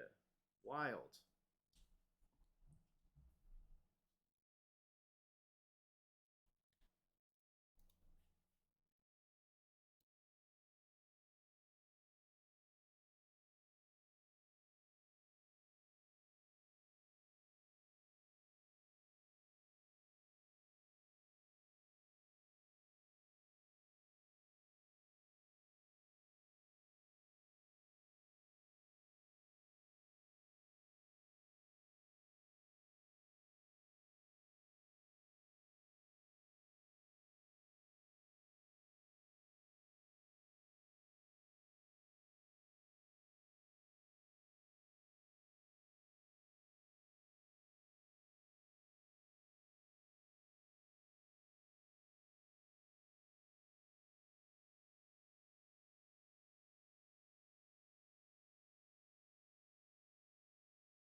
Oh no, man. I muted my mic. I'm sorry.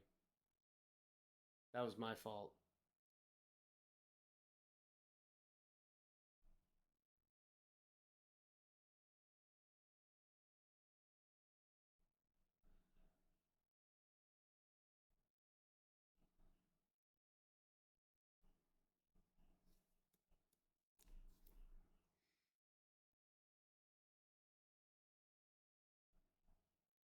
Yeah, I was just saying I'm gonna try and like fit kick in the face like in a lettering scheme here.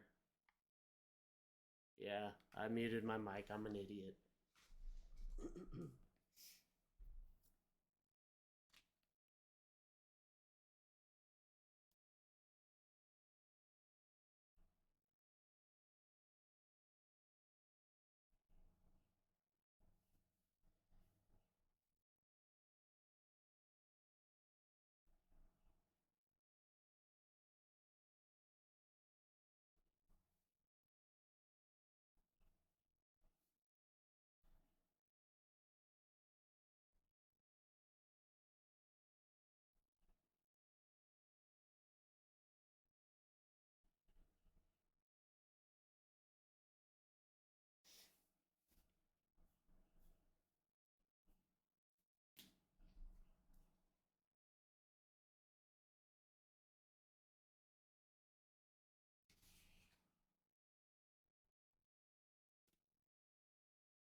I really like how this panel came out.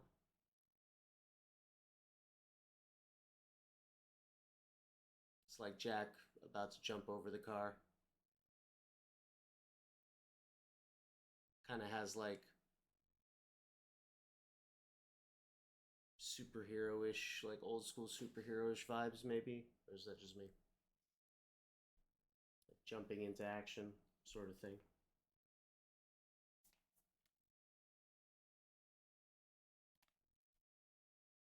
Oh, wow. Thanks.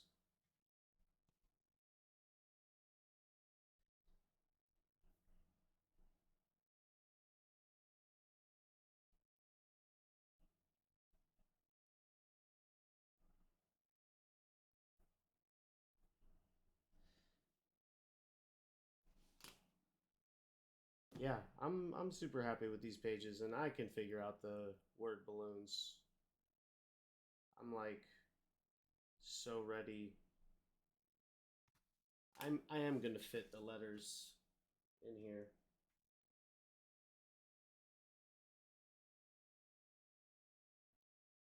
Because I've drawn this car enough for you to know, and it's also like got the wheels and shit over here, so like I can totally have fun.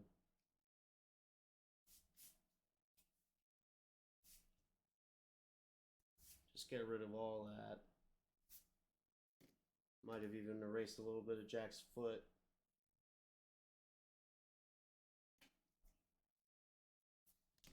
So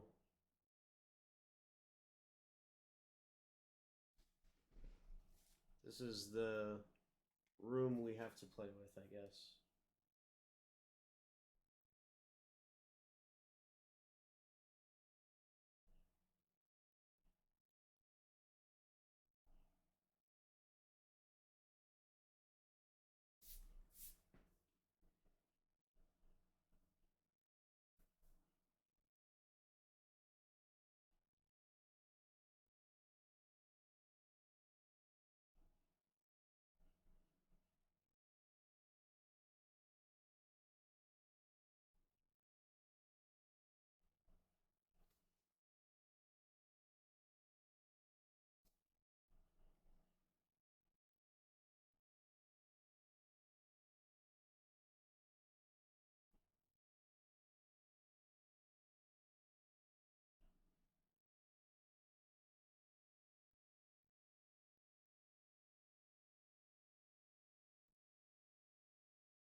Okay, I think I've got it.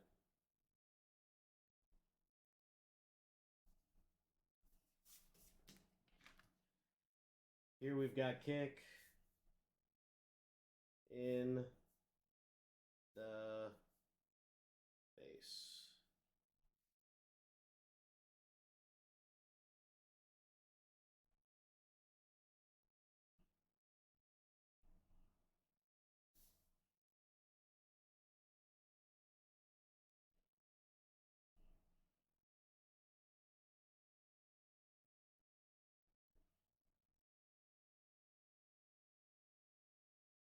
Nope, nope, nope. Needs to be smaller. Needs to work smaller.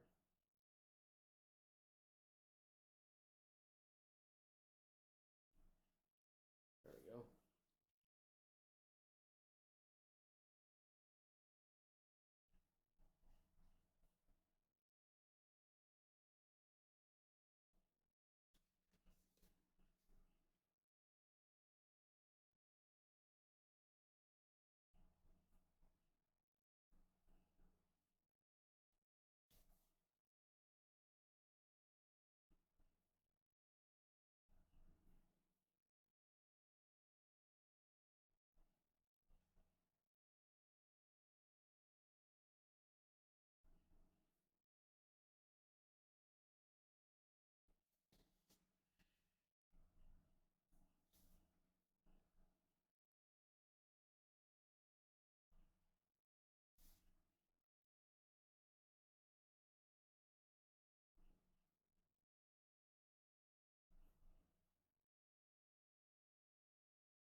Hmm. I think I can make it work.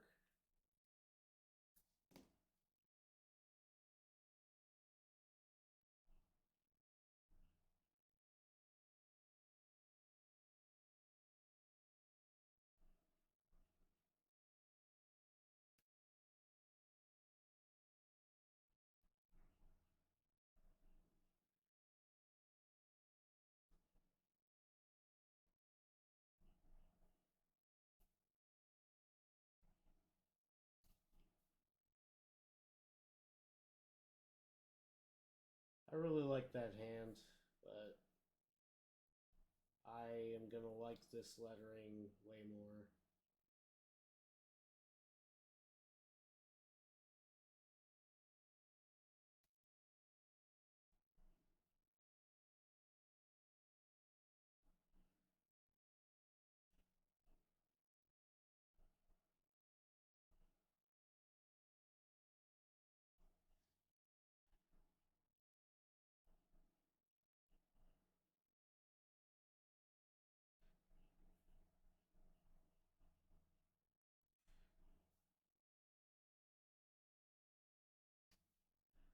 Maybe I can compromise.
I just like uncap a fucking micron and just like left it uncapped and like, fuck me and all my supplies, I guess.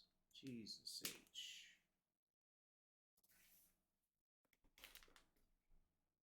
Like an animal. Hey, thanks. Thank you so much. Oh, I was like kind of in the zone there for a second. I'm sorry I didn't catch that. I don't know when you said that, but thank you, dude. As always, very kind.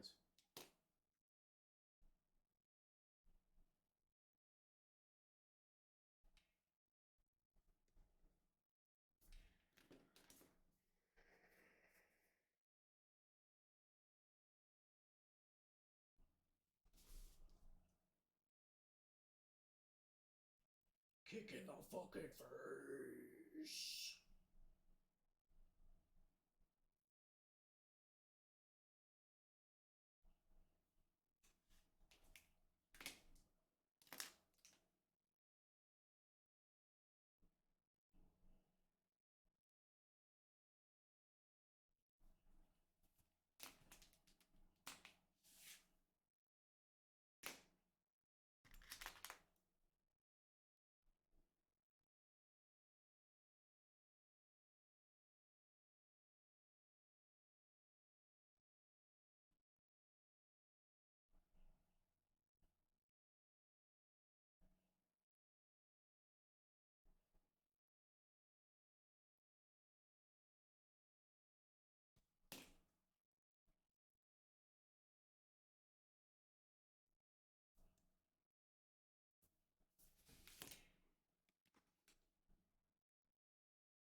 I drop my supplies a lot actually.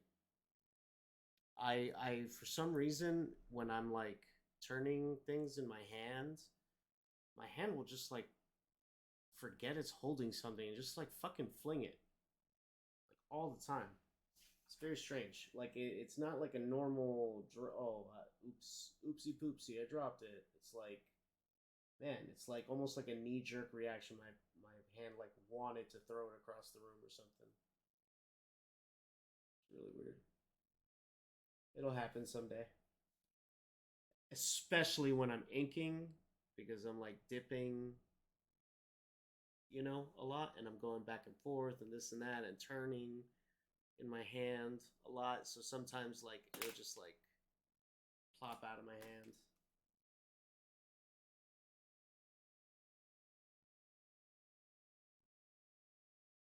It's really weird. Like I'm very dexterous in my hands, but sometimes like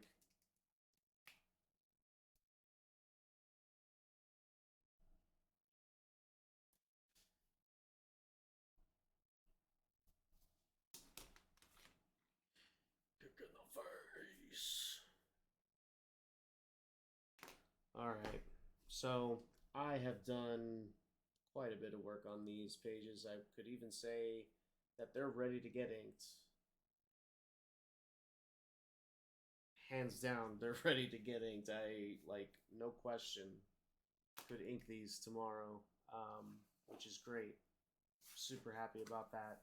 That's work that I can put down for now. Um, so I have like 9 different drawings I'm working on. 9 of them. I've got the big Barda. You've all seen that one. Cable. This is Jerk. This is your the pencils to your ink drawing. I'm gonna like get this all nice down and erased, and then I'm gonna start going in with pen, and I'll do my best not to show any more of that, so you don't feel like spoiled or anything. I know you don't like to be spoiled.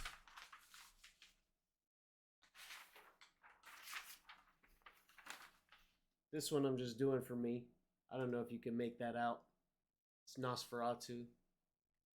All of this is going to be black.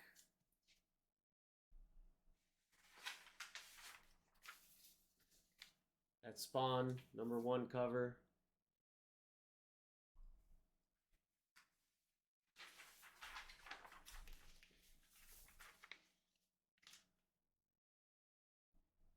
Lone Wolf and Cub.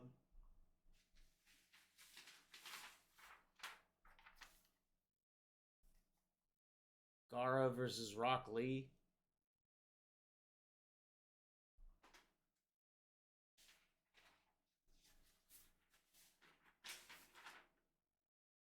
I took the horse drawing off of my desk because it's not for anybody anymore, and it's just like not for anything except for me anymore. So I have to like put that one down. So I'm not drawing that one at the moment. But this is the sketches I have so far for the Red Dead Redemption one. And then the same guy who commissioned me for Big Barda commissioned me for a Team Guardians of the Galaxy, the Abnett and Landing run, like the 2008 version of the team, in like a classic pinup style. So like not a crazy action scene, just a bunch of cool looking superheroes, dramatic lighting, that kind of thing. So there's that. I haven't sketched that out yet, so I can't show it off. But like those are the last 2 drawings. The last 2 drawings that I have to figure out and pencil at size, and then I'm going to blue line everything, and I'm going to try and knock out all of these commissions in like a week so that I can spend the rest of the time working on the Hugh Marks comic. And if I can get it done in time, I'll open commissions again. Not for Heroes or anything, just like when I'm ready. And I'm not working on it in a rush anymore. Yo, for real. I told him, I was like, dude, first of all, you commissioned me to do like the biggest comic painting I've ever been asked to do. And now you're asking me to do like the biggest team illustration I've ever done. It's like 8+ characters in the base roster alone in that run. And then there's like 4 or 5 more like characters that get added on later or are reoccurring team members. You know how comics are. So like I'm gonna do a lineup basically of all of them designed by me. I'm like gonna take a crack at just like making my version of them at 11x17, and that's it. That's all I can fucking do. That's all I have time to do. I'm like trying to. I have 25 pages plus the 2 that I have on my desk penciled. 25 pages just thumbnailed, conceptualized for the next issue of the Hugh Marks. I need to either trim that down or like polish it a lot, but like that's just what I have so far, and I haven't even gotten to the end of the issue yet. So I am like, if in like 2 weeks, if you start catching my stream and I'm just like not talking ever, you'll know why. I'm just in crunch mode. I'm in crunch mode right now, but like the it's still April. So once we hit May, that'll be my last full month to be able to work, because the show is the middle of June. So I have to like finish by the end of May so that I can print everything and have it at the house in time. Not to mention I'm also getting TMNT books finally made, plus like stickers and prints that I'm making, like the Ghost Rider print, Batman print, fucking all sorts of shit, dude. This Heroes Con is gonna be fucking wild this year. I don't think I'm gonna ever have had so much stuff on my table. But the most important thing is that I get my Hugh Marks comic done.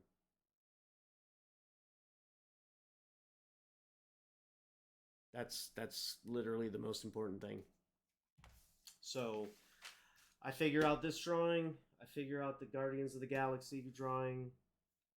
I get all of them printed out in blue line at size on the right kind of paper, because this is all computer paper. And then I spend a week inking everything, getting it all done, packing them away, and packing them away for Heroes, and working on a comic for the next month. So come by for that. I thought I was gonna work more, but I got to the end of those pages and I'm ready. I'm ready for bed. Sorry for dragging you guys in here. But yeah, I've got a lot of cool stuff coming. As you can see, I'm gonna be making cool shit. There's also, if you can believe it, there's even a drawing that I'm making that I haven't shown at all or talked about at all to anyone except for Meredith. That's another 11x17 print I want to make.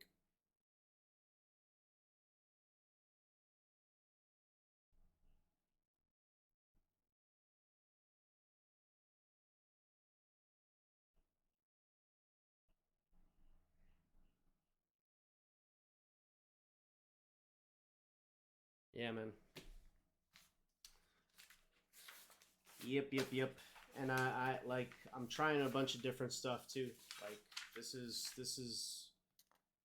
was brought on because I was like, man, I've done so many standing 11x17s. Let me try something on its side. And guy asked me for Lone Wolf and Cub. I was like, yeah, all right. This guy's puking over here. This guy's cut in half. There's the rest of him. I kind of like censored it with this guy so that the piece has a little bit of class. But this guy's guts are going to be hanging out. Speaking of class, and this guy's arm is cut off. And this guy's head is rolling off of his back. But yeah, that guy's puking. That's my favorite part. I'm really excited to make sure that that guy has his time to shine.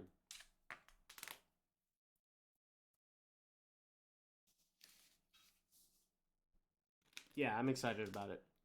I got asked to do a lot of really cool stuff, and I didn't get asked to do anything shitty.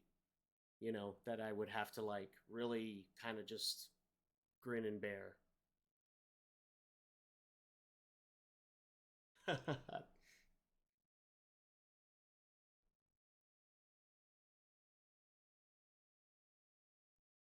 Appreciate it, guys. Anyway, I'm gonna head to bed. I appreciate you guys popping in. I'm gonna be on tomorrow, probably in the evening again. So I'll catch you then.